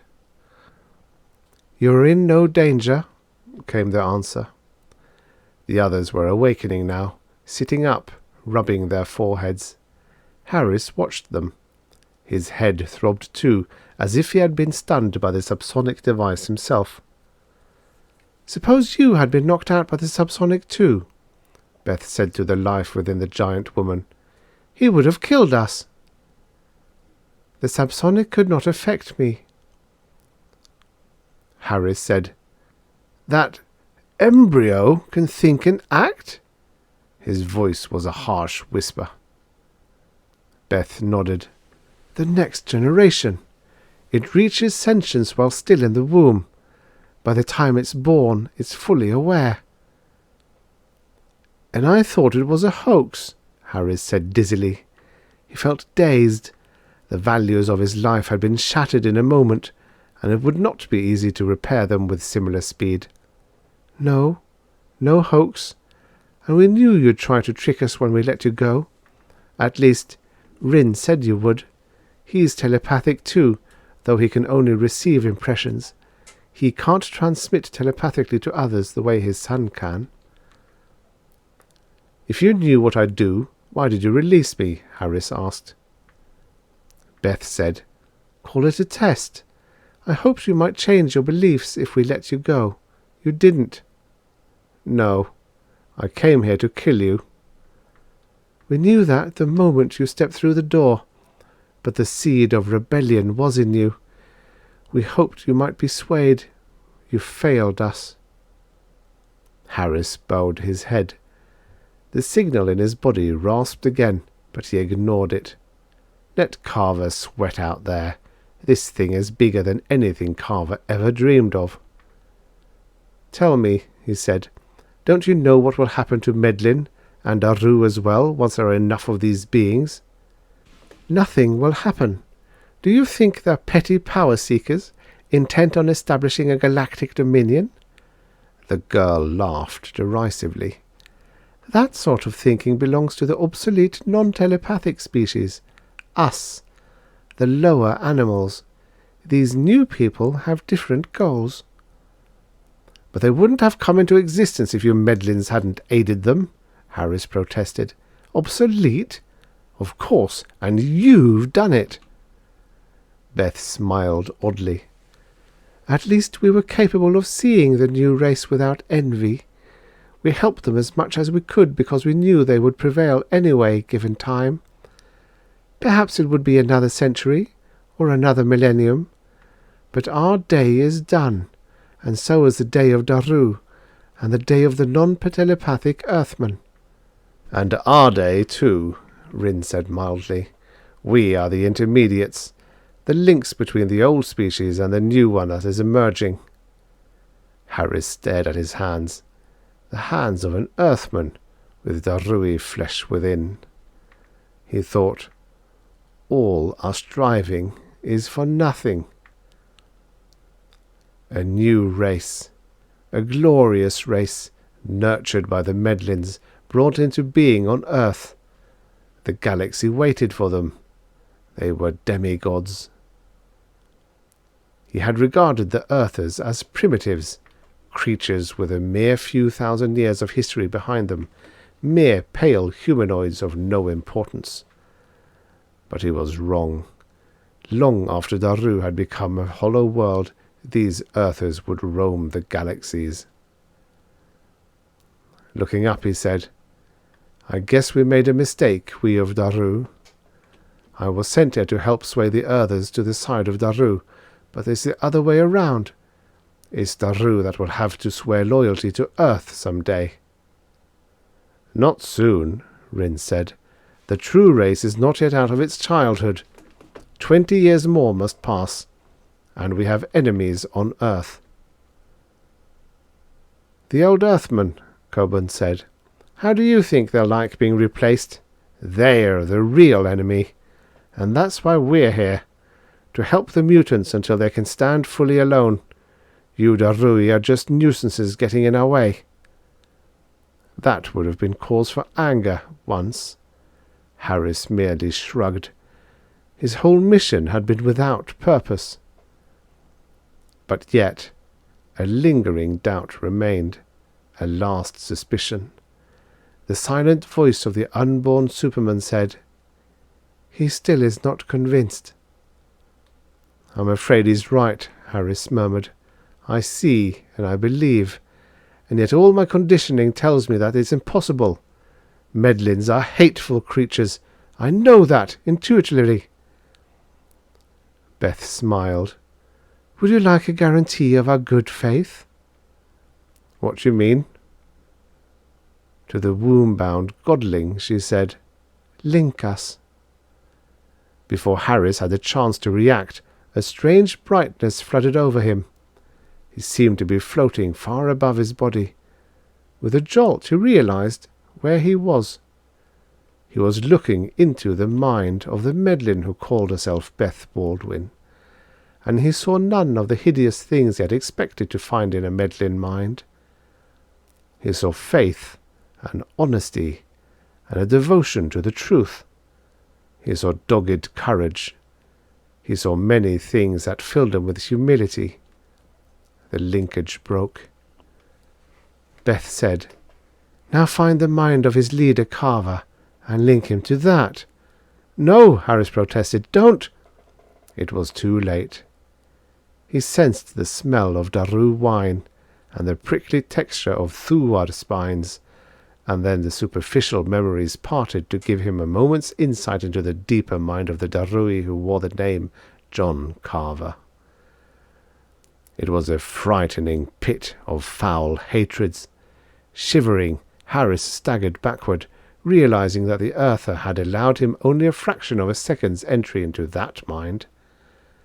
He covered his face with his hands. "Are we all like that?" he asked. "Am I?"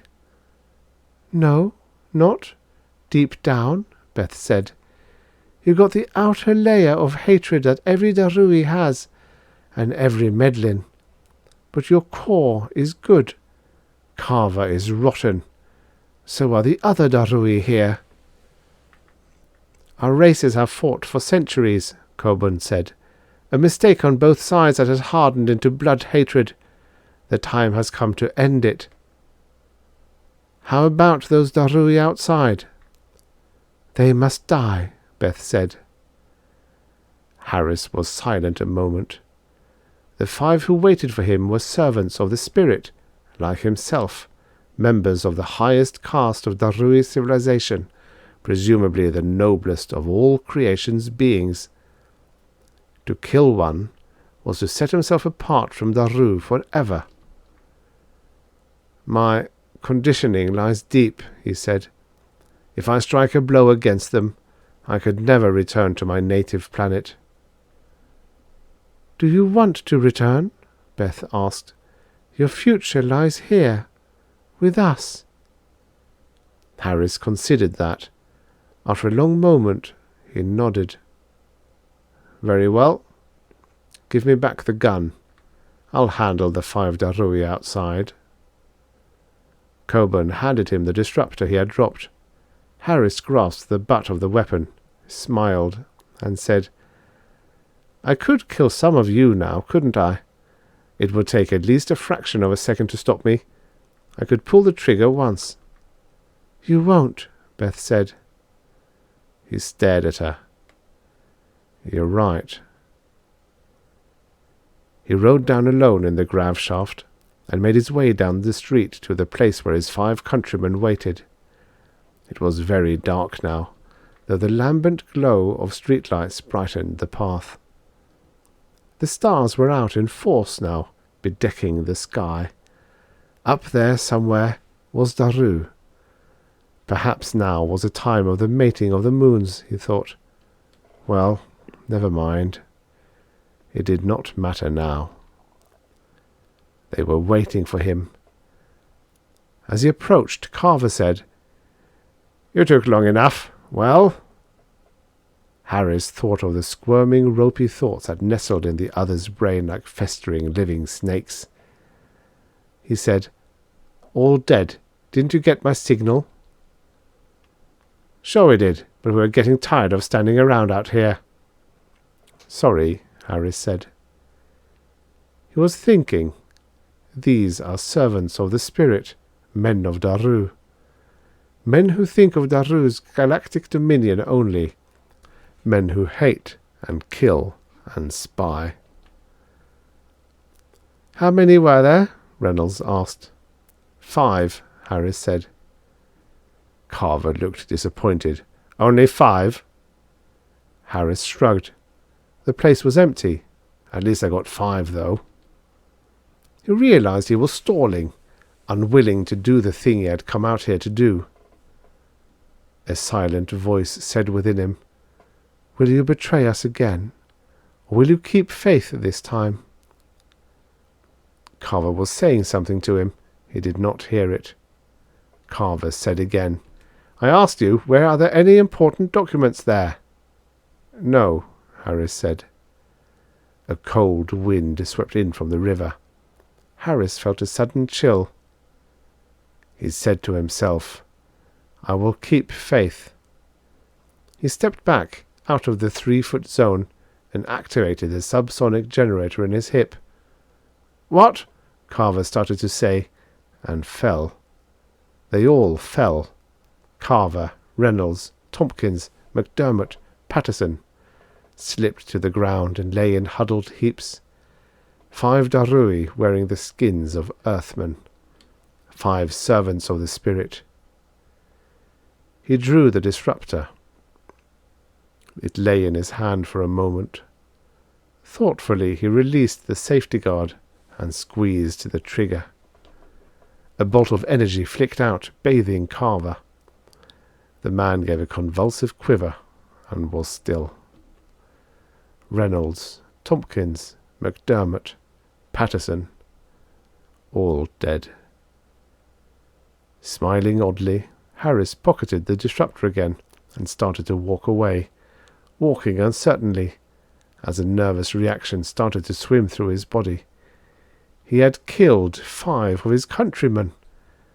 He had come to Earth on a sacred mission and had turned worse than traitor, betraying not only Daru, but the entire future of the galaxy. He had cast his lot with the Earthmen whose guise he wore, and with a smiling yellow-haired girl named Beth beneath those full breasts beat a Medlin heart. "Well done," said the voice in his mind. "We were not deceived in you after all." Harris began to walk back toward the Medlin headquarters, slowly, measuredly, not looking back at the 5 corpses behind him. The police would be perplexed when they held autopsy on those 5 and discovered the Darui bodies beneath the Terran flesh. He looked up at the stars.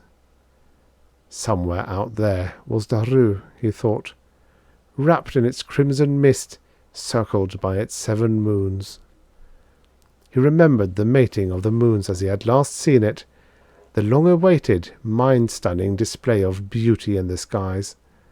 He knew he would never see it again.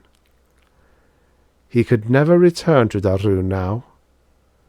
He would stay here, on Earth, serving a godlike race in its uncertain infancy.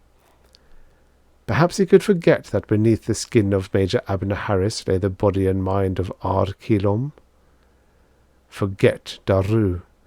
Forget the fragrance of the Jasar trees and the radiance of the moons. Earth has trees that smell as sweet. It has a glorious pale moon that hangs high in the night sky. Put homesickness away. Forget Daru. It would not be easy. He looked up again at the stars as he reached the entrance to the Medlin headquarters. Earth was the name of his planet now. Earth.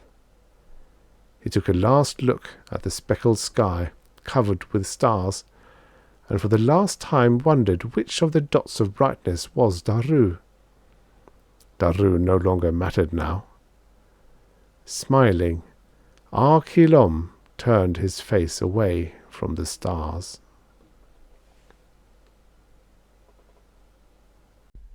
The end.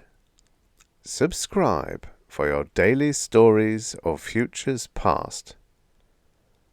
If you like this sort of human-read narration, please consider becoming a member of the channel.